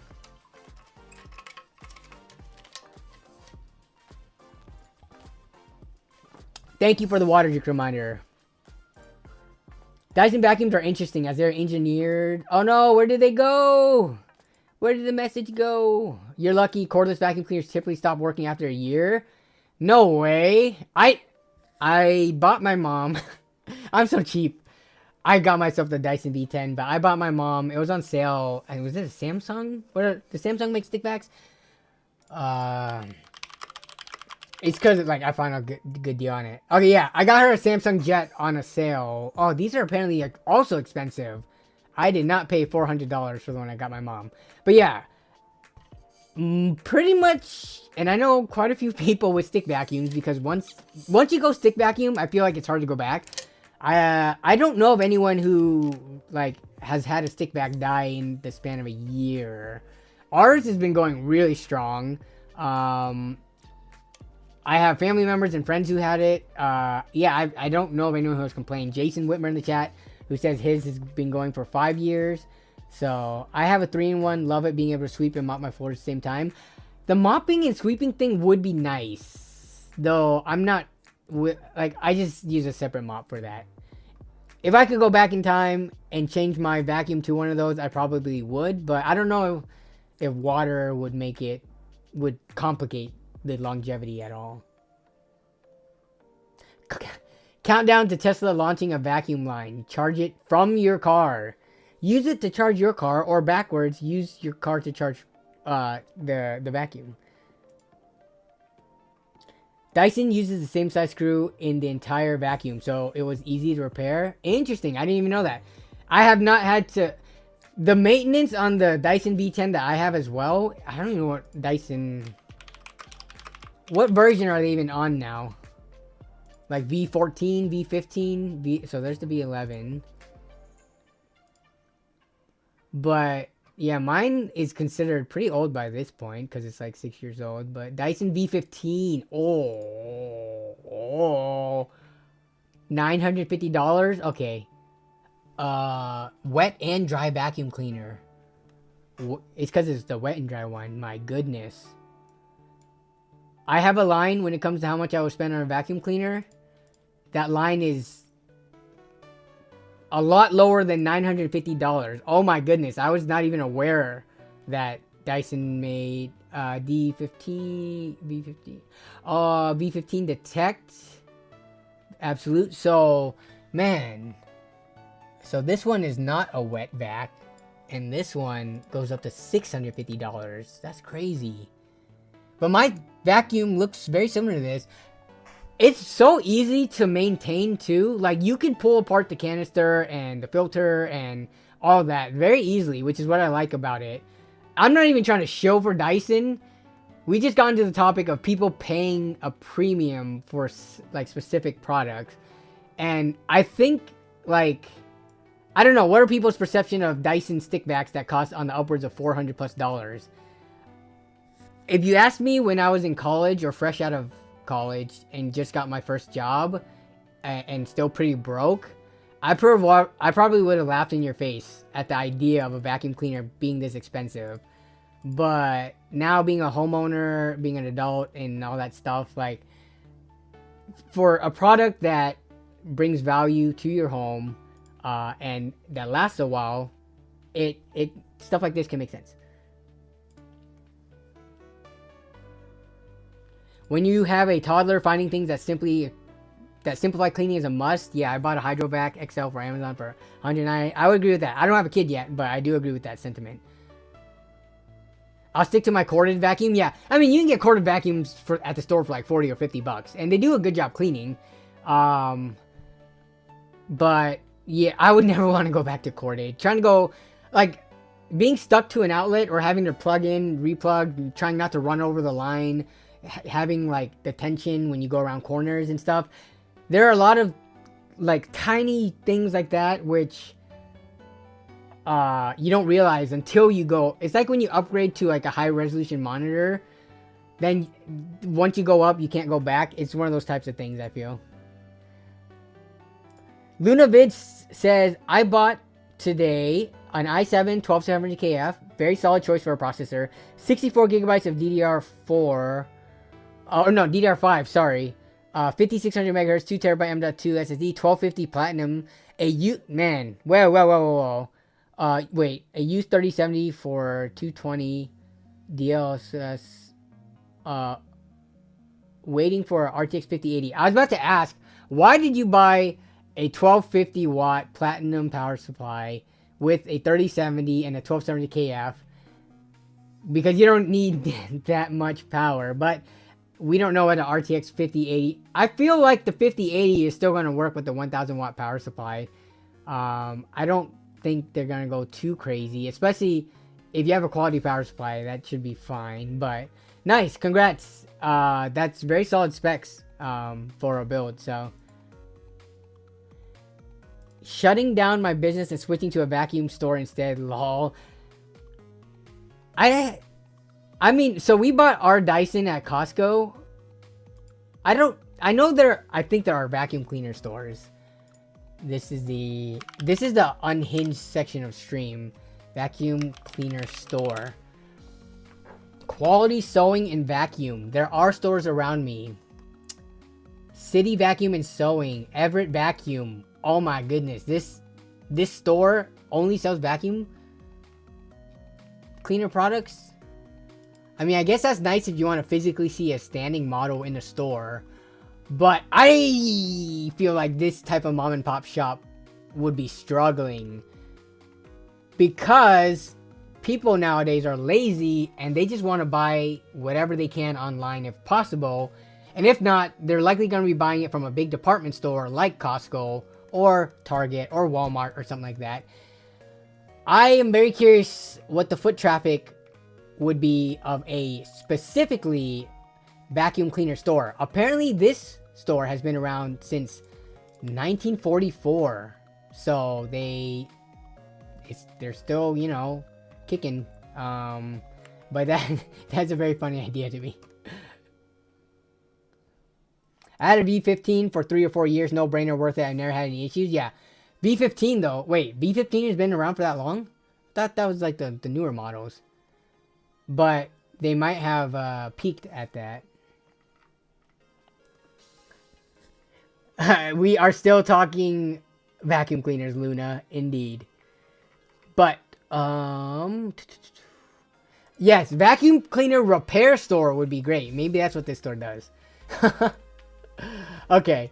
What is it? 6:44? Okay, I gotta end actually pretty much on the dot at 7. So I am wrapping up. You can't really see it. This video sitting behind me, you saw it in last stream. But last stream, I didn't benchmark it yet. I just had it built. I've fully benchmarked this. I have it set there for B-roll right now.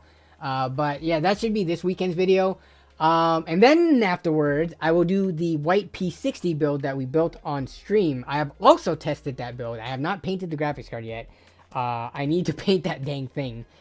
And then, yeah, then we got this X99 as well as other videos in the pipeline. So lots of stuff, just super busy. And then we got PAX this coming weekend. So anyone going to PAX West 2024? If so, you might see me there. Also, if so, you could have a chance to be on the channel if you want for a YouTube short. I will be handing out snacks for people who do the surveys for my YouTube shorts content. But yeah, belts, switches, and cords. I don't even know what the internal of like the Dyson V10 looks like. Like, what drives the motor? Internal. Like, what does the cross section of that thing look like?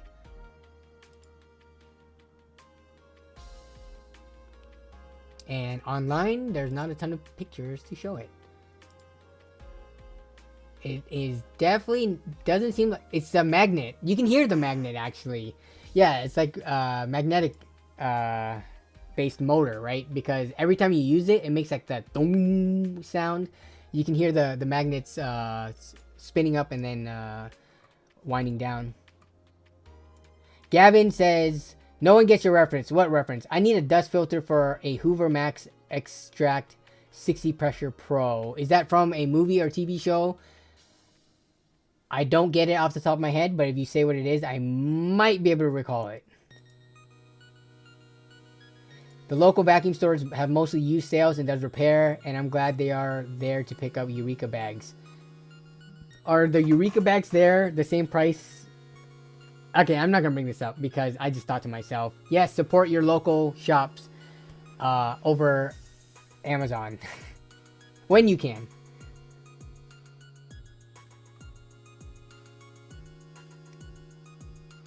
What ethnicity are you?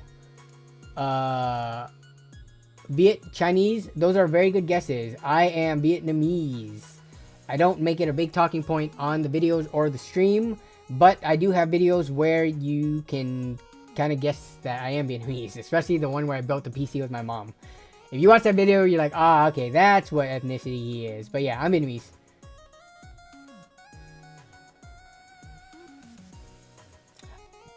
The 1250 watt was $2 more than the same 1050 watt. That's why. Okay, that makes sense. Yeah. Up to a certain dollar amount, it would be worth paying more for the 1250. Which model of power supply did you get though? You're saying that it's 1250. I'm guessing it's going to be a high-end power supply because there's not many. Actually, as I keep on getting distracted with new topics being brought up. 1250 watt power supply. Can we find a sketchy brand selling one of these? I mean, Game Max. A Game Max 1300 watt. But it's not like all Game Max power supplies are sketchy, are they? Game Max, F tier. All units. Huh, okay. I don't know if I really trust that all of them are F units. Remember, the tier list, you gotta take it with a grain of salt. You gotta do your own research and blah, blah, blah. They're saying all Game Max and Game Power supplies are F tier. This one is, the way that this one is priced is 1300 watts, platinum certified, which doesn't really mean much. And 170 bucks. The way that this is priced, I could see this being higher than F tier. Let's just say that. But this is just one of those like, has anyone reviewed this thing? Has Aorus reviewed this? It's just one of those things that I feel like the renowned power supply reviewers are not just gonna pick up and review. Yeah, I'm not seeing anything about them. Oh, wait, Hardware's Busters. Wait. This is the exact same power supply.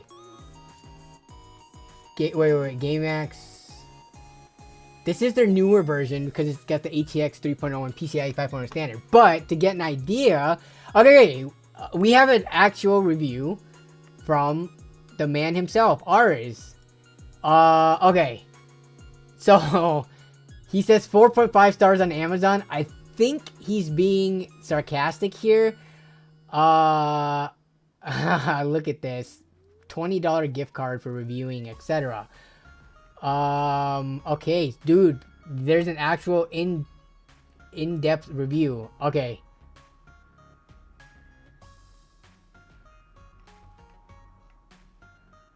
It's not recommended, but lots of pros, some cons. So see, this is why you take the tier list with a grain of salt. You have literally the PSU tier list putting Game Max only in the F tier and it's just making an umbrella statement that says all units. And then you got Aorus, the dude that the PSU tier list uses as a reference to rate their power supplies. Let me see what he says here. I had some older GameMax units that weren't good at all. On the contrary, I was afraid for my well-being while testing them. That said, the GameMax RGB 1050 Pro is a different story. Although the first sample died randomly at low load test at only 35C, the second pulled out almost all tests. It couldn't operate at 110 load for the required period to finish properly, which might be good though, since it means that the platform is effectively protected. Nonetheless, I wasn't brave enough to evaluate the protection features properly, since I could not risk my super expensive equipment when the PSU showed signs. Okay. In any case, looks like a decent unit offering a great deal. So he didn't want to damage his testing equipment by pushing it too much, but he still tested it up to like more than enough to like what a typical user would test. Like nobody out there is pushing their power supplies to like 150% load, right? That's just what they do, testing for conservatism and for safety factors and stuff like that. So that doesn't mean that this like Game Max power supplies deserve like A or B tier, but maybe C, D tier, which isn't the end of the world. I don't know, but yeah. Alexander with the $5 super chat. Thank you, Alexander. Sorry it took a second to get to your super chat. Danny, thoughts on the Aorus game 550 watt power supply? Bronze. I bought it for a budget NAS system. Ryzen 4500, 16 gigs of RAM, 2060 Super. Honestly, for a system like this, despite Aorus game getting... I think Aorus game is also in the all F tier list. Let me see. Aorus game. Yes.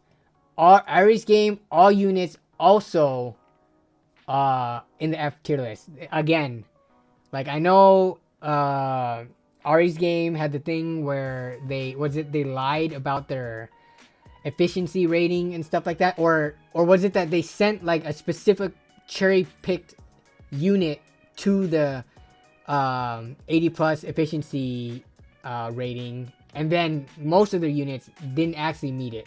Whatever the case is, I think like you have a Ryzen 4500 and a 2060 Super in it. That's fine. You know how much that pulls from the wall? Let me see. We can actually look that up because I don't know off the top of my head. But if I had to guess, that's pulling like at max 400 watts from the wall under load, and you're using this for a budget NAS system. You're not even gaming with it, so it's gonna be pulling way less. You're loading this power supply so low that the issues that typically come up with low tier power supplies aren't even gonna apply. But I mean, I don't know. For a NAS system, do you care about dependability? If so, would it have been a better choice to have bought for this? Because the Aorus game 550 watt, what are those, like $40 or something? Let's see. I don't know if you got yours user or what, but the Aorus game 550 watt, yeah, $40, right? 500 watt is $38. I feel like for the same $40, you could have bought like some 500 watt more reliable unit. I'm saying both things at once. This is not a well-received power supply for a number of reasons. And it has been shown that they have cut corners to get their prices down this low. But at the same time, do I think in your budget NAS system that's just sitting there not playing games and not, you know, running Prime 95 and rendering videos and stuff like that, and it's just used as a NAS system, do I think it's going to be an issue and catch your house on fire or die super prematurely? Not necessarily. If I had to bet, I think you would be fine. It is more likely that your system will be fine than it's going to end in a catastrophic failure. Let's just say that.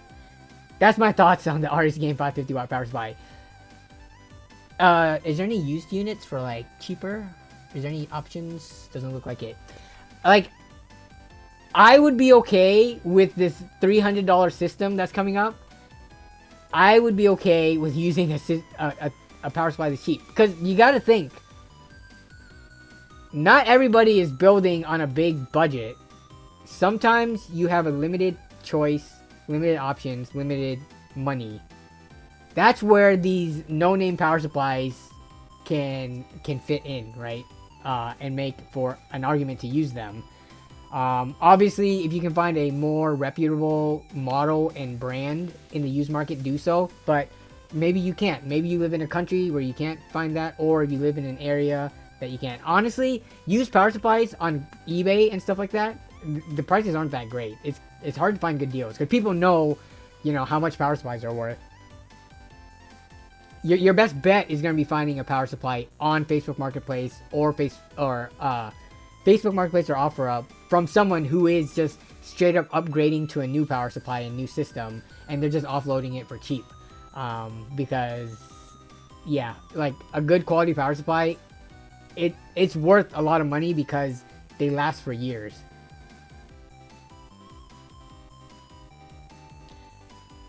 Under full extreme overclock, my 980 Ti was pulling 280 watts on its own. Yeah, 280 watts, and then you account for, let's just say, 100 for the what's it called? The CPU, and then for the rest of the system, you know, drives, RAM, RGB, motherboard, etc., another like 75. You're looking at still under 550 watts easily. So, yeah.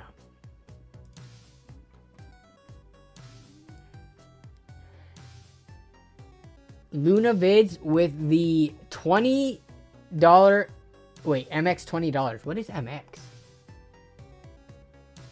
Would that still use the dollar sign?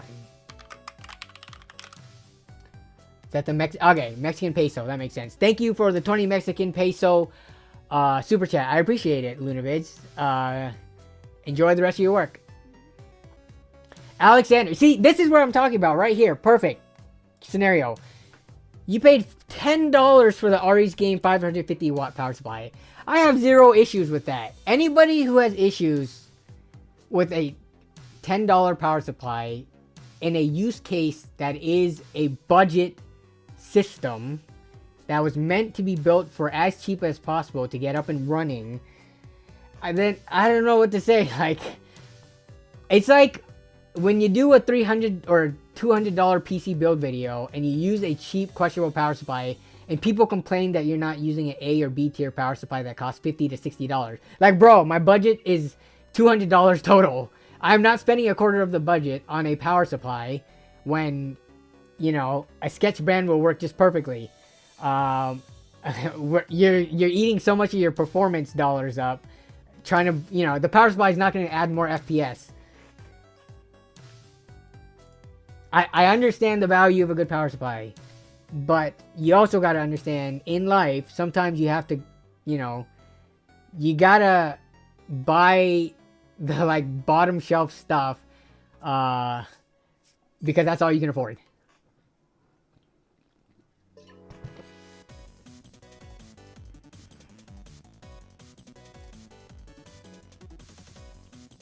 For reference, I pulled 550 watt of PSU from a cheap pre-built. It weighed like 9 ounces. No way I would use that for anything. Yeah, that would be more questionable. Actually, you should test that. Actually, I don't know if I have any. I've had a PVIA power supplies before, but not on hand at the moment.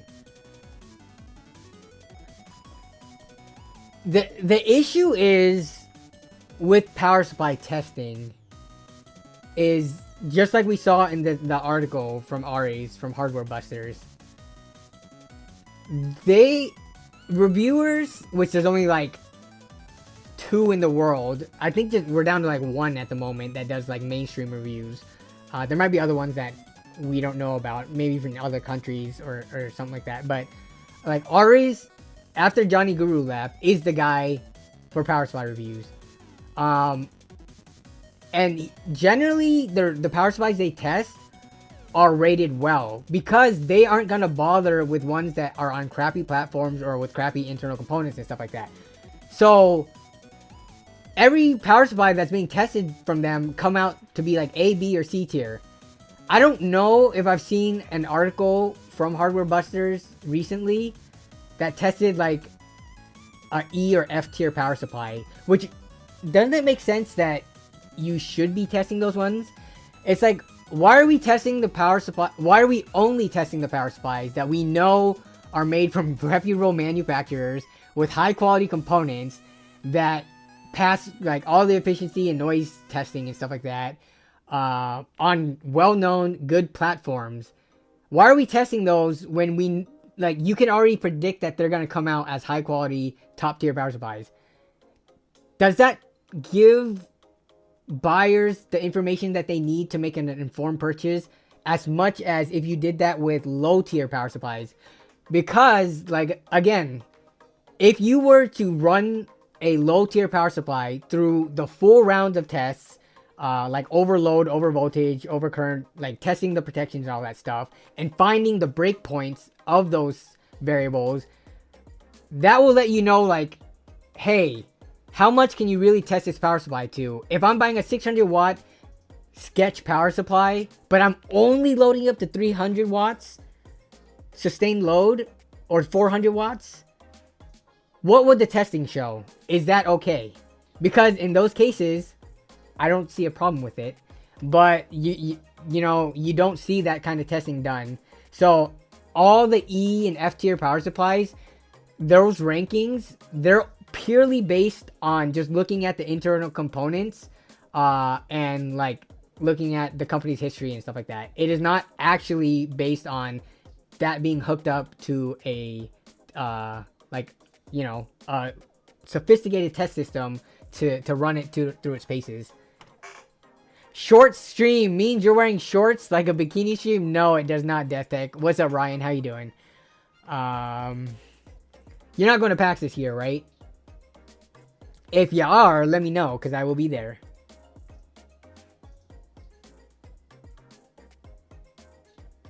Next time I get a China Wu PSU, I would do a deep dive with internal pictures and testing with my tried and true thermal take. I mean,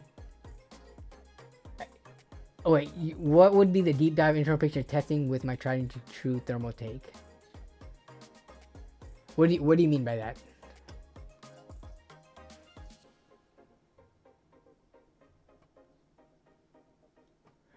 High power power supplies, no.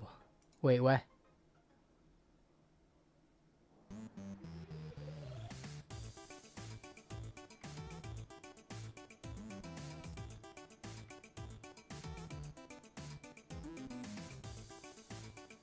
Wait, game influencers say that power supplies with RGB lighting do increase FPS by up to 25%. Which one? Which one? Name them. What GPU is the best under $200? Ask Goo Shiesty.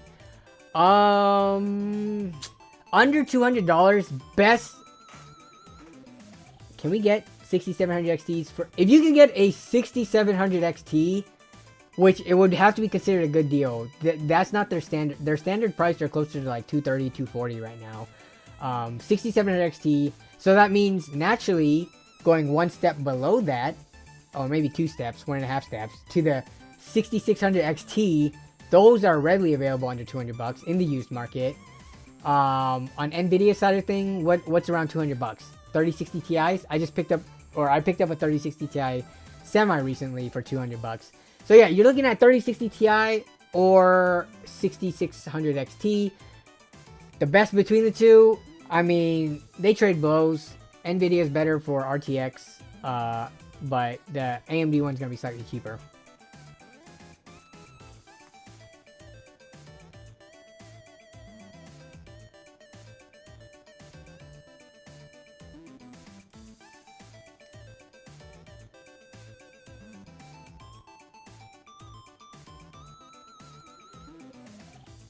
Are 2080 Ti's under $200 now? I thought they were a little bit more expensive. Let me get to that in a second. Shader747 says, to be honest, I like the Powertrain P60 last week's stream. It's similar to the Ion's KZX1 PC case without the fan mount on the top of the motherboard. Honestly, oh yeah, I did some testing on that. I did some testing on that fan on top of the case. It does nothing. It does nothing. But so it doesn't improve, but it doesn't decrease the performance or interrupt the CPU. I gotta do some testing with a bottom mount, but I don't think the bottom mount fan's gonna do anything because there's so little, there's still a little space. There's no legs essentially on that case, so the bottom fan is gonna do nothing. But yeah, in a case like that, the primary fans are gonna be the you know, the front intake and the rear exhaust. And yeah, any other fans are gonna make very negligible differences. I'll make a YouTube short on it, but yeah. But what is this case? The Ions KZX1 portable in the UK. It is the exact same case, huh? Yeah. Okay. It's just like these cases come from the same factory and they get bought up by different companies and get their brand slapped on it. This one's Ion Z. But yeah, this is the exact same case. With a little bit of... actually, no. Mine came with the mounting bracket for the SSD here. I do like the case. I like the case even though it was kind of a pain to build in some aspects.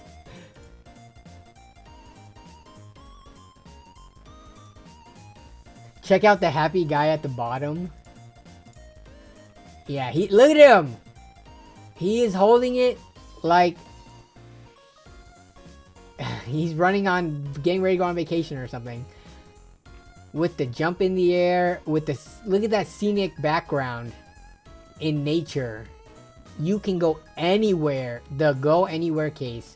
Portability isn't just for laptops, except for when you have to also set up your external keyboard, mouse, monitor, and, you know, have a UPS or have an outlet nearby.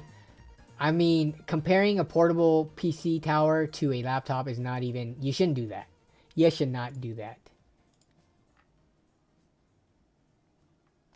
We got Ryan jumping in between the two different streams. Ryan, did you see my question? You're not going to PAX this year, are you? By chance? Looking at used 2080 Ti's for $355 at the moment. I'm wondering if that's a good decent deal. Where are they? Is that what they... No. That's way too high. For $355, you can get much better cards than the 2080 Ti. But I actually don't know what the going price for those are. Because usually by that point you can buy something newer for similar performance.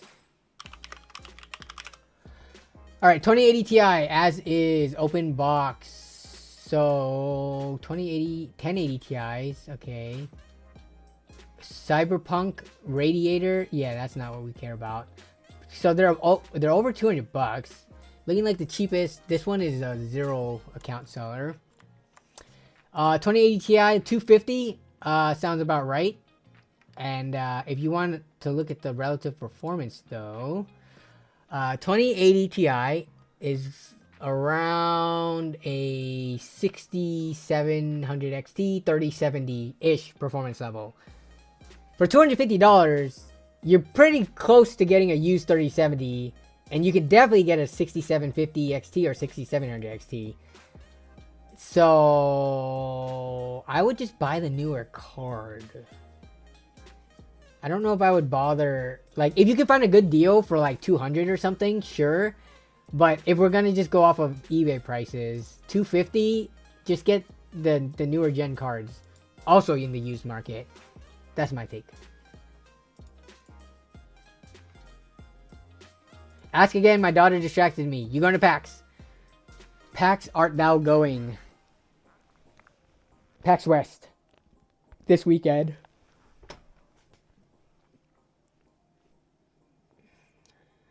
Because it was solely used for mining, and the card is mint, I don't know if I would consider a card that was used for mining for X amount of years considered mint. But 355 is still too much. I don't care, like 355 for a 2080 Ti if you're in the States, by the way. I don't know if you're in another country. I cannot speak to the prices there because I know stuff is more expensive outside the US. But it does not matter. Even if it was a brand new, not even used for mining, brand new in box, sealed 2080, 355 is too much. There are much better cards to be had for that same price. Didn't even know this weekend. Ah, okay, you're not going. Dang it. But yeah, it's this weekend.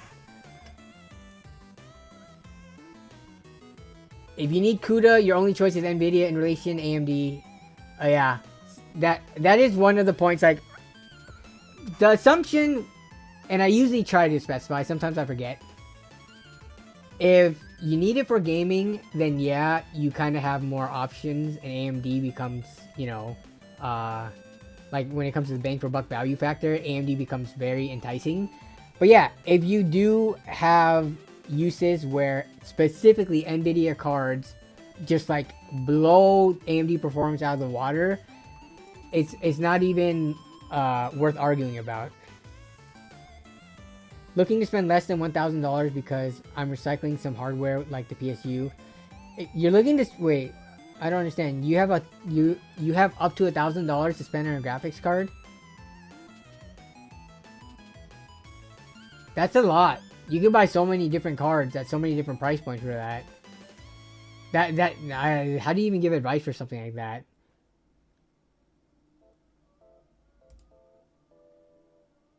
This was finals. Yes. Yeah, the final week for Scrapyard Wars. Has that been a lot of work on your guys' end in terms of like Jawa traffic and stuff like that and moderation on the Discord?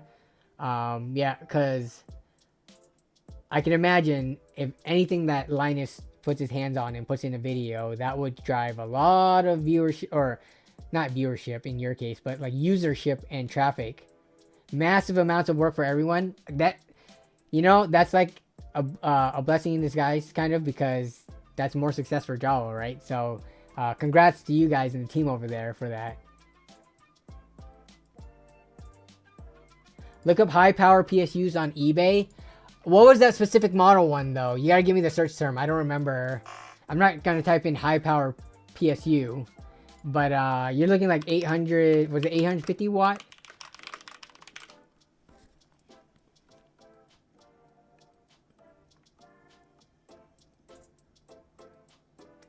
Hey, this one's actually Seasonic SS FS12 is the one. Okay. That. These are the ones from the article, right? Did I type it in wrong?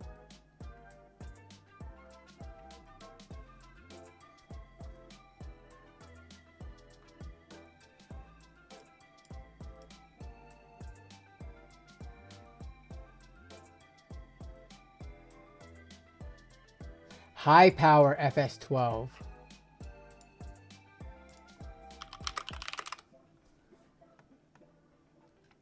What is wrong with my eBay? Oh, here it is.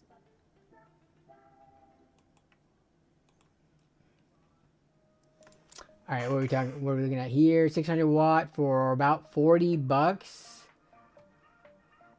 James Tronics Gadget Store. And then what about this one? So 600 watt again, 40 bucks. So we're looking at the $40 price range. I feel like at the $40 price range, there's a decent amount of options. Man, back when EVJB stock was a thing, there was also plenty. Here's 600 watts for 25. Is it bidding only though? Not buy it out. Those are B plus rated.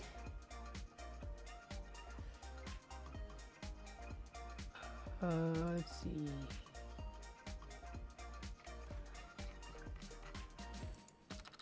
Maybe if I take out the F. Did that help?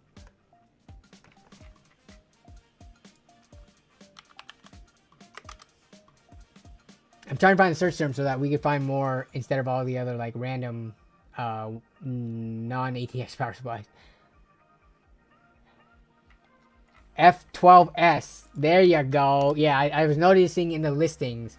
So 700 watt, 50 bucks. 45 bucks, 25 bid. Let me go to buy it now.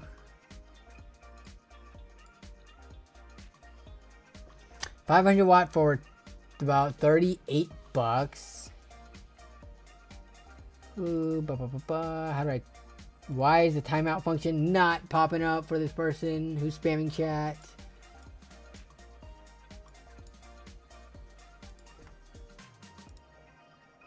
Put in timeout. Okay.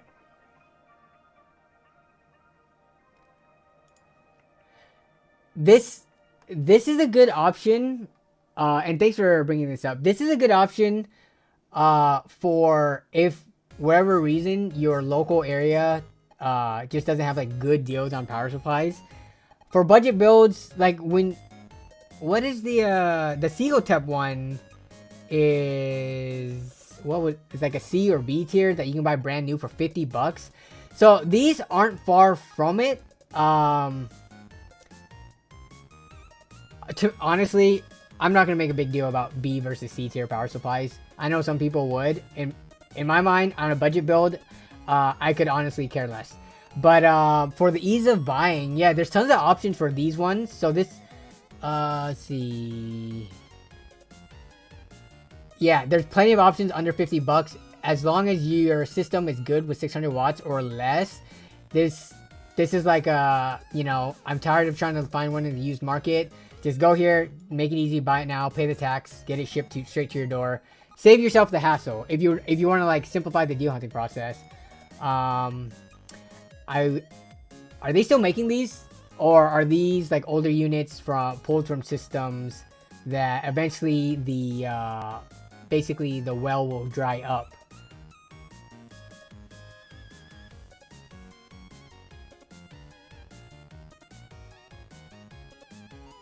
I have a 400 watt Corsair PSU that you can have for free, lol. Just sell that. For the most part, I try not to like take components from viewers for free. Because you can sell them and get more money from it. Like get some money back. Like 400 watt Corsair PSU, you can make $20 off of that. Now, I have taken components from people who were very adamant in sending me them. And like it was like what is it, GTX 950 from one of the viewers, along with some other stuff. But they literally wrote in the letter like they could not have been bothered to list it and to go through the hassle of finding a buyer, meeting up, and stuff like that. But yeah, I tend to not just take free parts from viewers if we can help it, because I'd rather you sell it and get the money in your pocket. I use these in all my flips. You think they're gonna be they're from OEMs, but what I'm saying is, do you think this is gonna be around for years to come? I don't know when these started popping up like on eBay and stuff like that, but this is a very good source for power supplies for like a good price.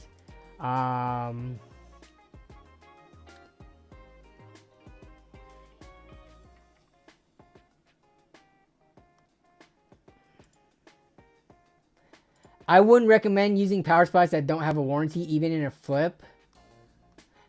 I'm actually curious now that you bring this up, Death Tech, on the Jawa side of things. How many sellers on Jawa? Because they are essentially selling flips. How many of them are using either power supplies that are beyond warranty or versus like new ones? And then with the transfer of, I don't know all the warranty policies of these companies, but some companies don't have transferable warranties. So even if they were to build one, because they are the original owner and, you know, have the invoice and receipt, once they sell the flip, it goes to a secondary owner, and I don't know if the warranty becomes void at that point. But yeah. On flips, the number one failure is PSU. Second is the GPU. I could see that. I feel like motherboards might be up there too. Are motherboards like number 3? RAM and CPU are usually pretty, what's it called? Are robust.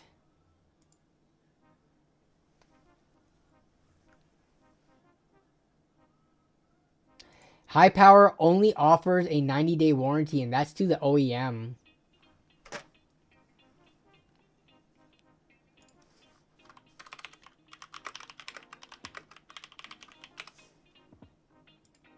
I know people love their PSU tier list, but I have had a low tier PSU for about 4 years now. Never had a problem with it. Yeah, I mean, this is something we bring up all the time on stream. The tier list, take it with a grain of salt. It's a good reference. It is a very good reference when you are just browsing for power supplies and you need like, oh, where, like, what's the general quality of this? But definitely do your research and do more homework beyond the tier list. It's like a nice cheat sheet to help guide you, but it shouldn't be the only thing you're looking at. Unless I guess you're lazy. Then if you're lazy, then it's probably the best source to look at.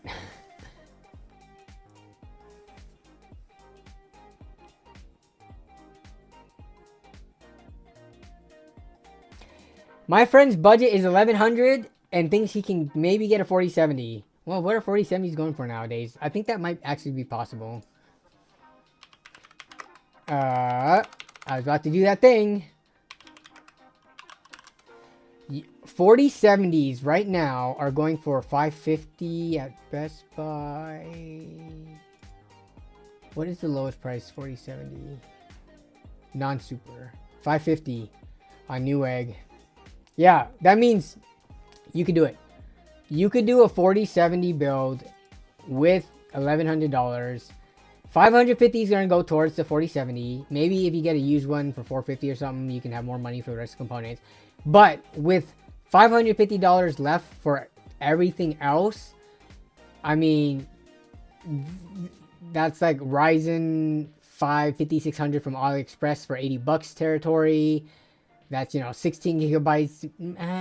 Yeah, probably 16 gigabytes of RAM, because everything you buy is going to add up to the remaining 550 quickly. It can be done. It might be a slightly off-balance system, but it could work.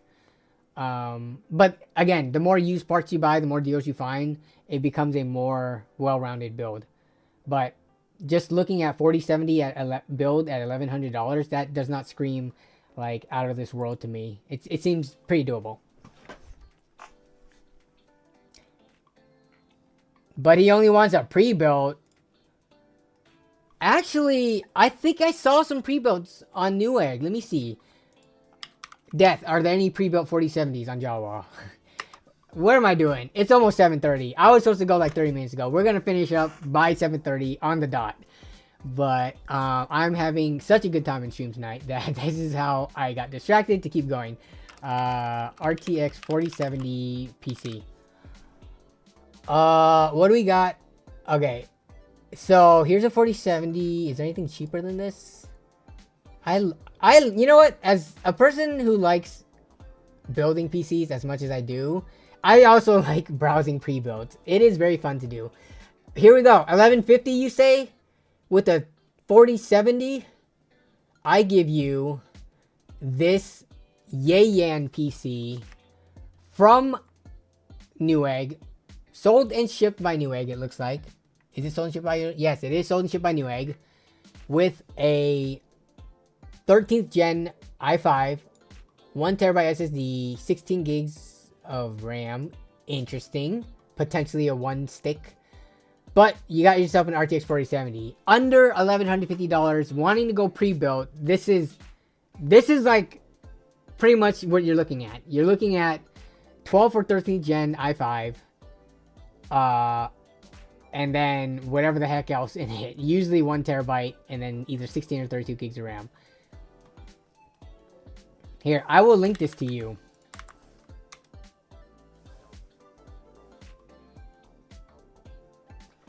But if we look at Jawa, what are people flipping? RTX 4070. With the RTX 4070 search, we should be able to find PC builds with 4070s in them. Okay, we got some people, because these are 4070 Ti Supers and stuff, so much higher end cards. But if we go to lowest price, is anybody selling something? Because with Newegg, it's like used with warranty. Is anyone selling? What's up, Shauner? He's alive and live. Indeed. Back to school special. What is this PC? 4060 for $800. Okay.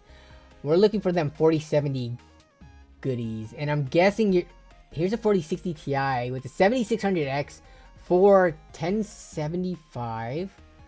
6800 for 1050. Yeah, this one It's got a 4060 Ti, but it does have the newer. You're not gonna see many like AM5 platform stuff at this price range.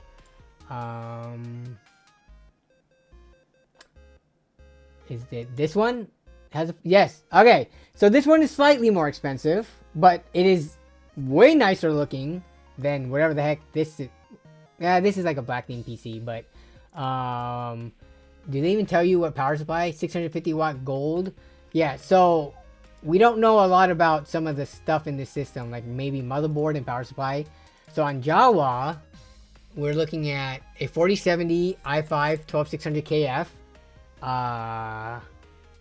Off the top of my head, I don't know how that compares to the 13400. I'm thinking the 12600KF might be better for gaming, but 1 terabyte, all brand new parts being used. What? A Pevia Prestige power supply. They tell you at least the motherboard you're getting 4070. So yeah, 4070 build, you don't have to go use. This person built it with all brand new parts. Though the Prestige, is that the one that might be slightly higher tiered? Or is this the one that's not on? A Pevia Prestige, speculative C tier. Okay.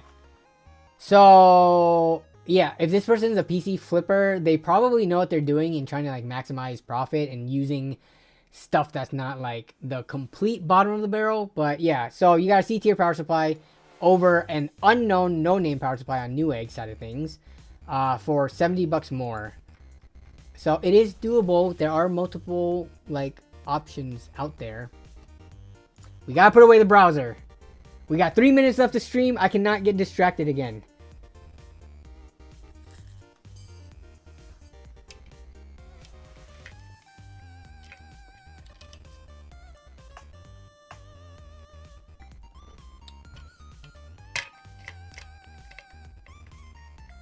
You have to budget $100 for someone to assemble it for you. You do, but then, so it depends, right? For someone like a Jawa seller, yeah. The build fee from bigger companies, I feel like they just tack it on because they can, but they are getting parts at less than like, because they have like bulk buying and stuff, right? They're not just buying individual parts from Amazon and Newegg. They are buying parts in bulk and stuff, so they do get some discount there. But yeah, usually for $100 you count on someone assembling it for you. But sometimes sellers, even on either on Jawa or PC flippers, they might sell something at what the market average price is without adding on a build fee because they were able to get a good enough deal on a part. Like let's say they found some amazing deal on an RTX 3070 for $150. So now they, in their build, they can value it at $250 and make money that way and not necessarily have to charge a lot for the build fee to be more competitive. So did I ever cover Deepcool? I did not cover Deepcool. We talked about it a little bit when that happened, because it's been months by this point. Deepcool not being able to sell in the US anymore because they sold things to Russia, who we are not on good terms with in the US. So beyond that though, I haven't really covered it. Kind of sucks, like just seeing, like I've worked with Deepcool. I've had sponsorships with them. I've used their products. Their products, you know, they make good products. It just sucks that, like, you know, the international situation and politics and stuff like that is affecting a company that makes parts for like gaming PCs. Somewhat far removed, but yeah. It sucks, but there's so many options for the same product classes that Deepcool makes, like cases, power supplies, CPU coolers. There's plenty of options from other brands.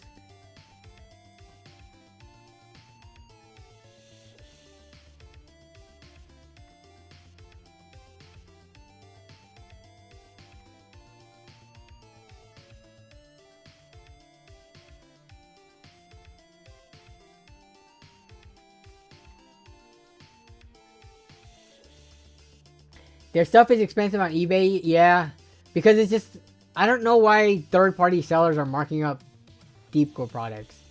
Do they think people are gonna have like some nostalgic trip, or like are gonna value something because it's quote-unquote rare? There's so many other options out there.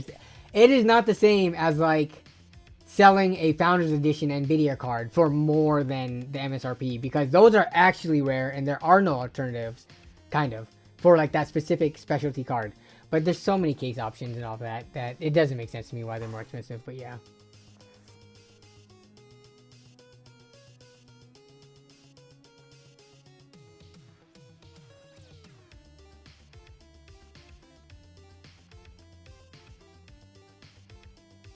Time's up, pencils down, Danny. Yes, the test is over. All right.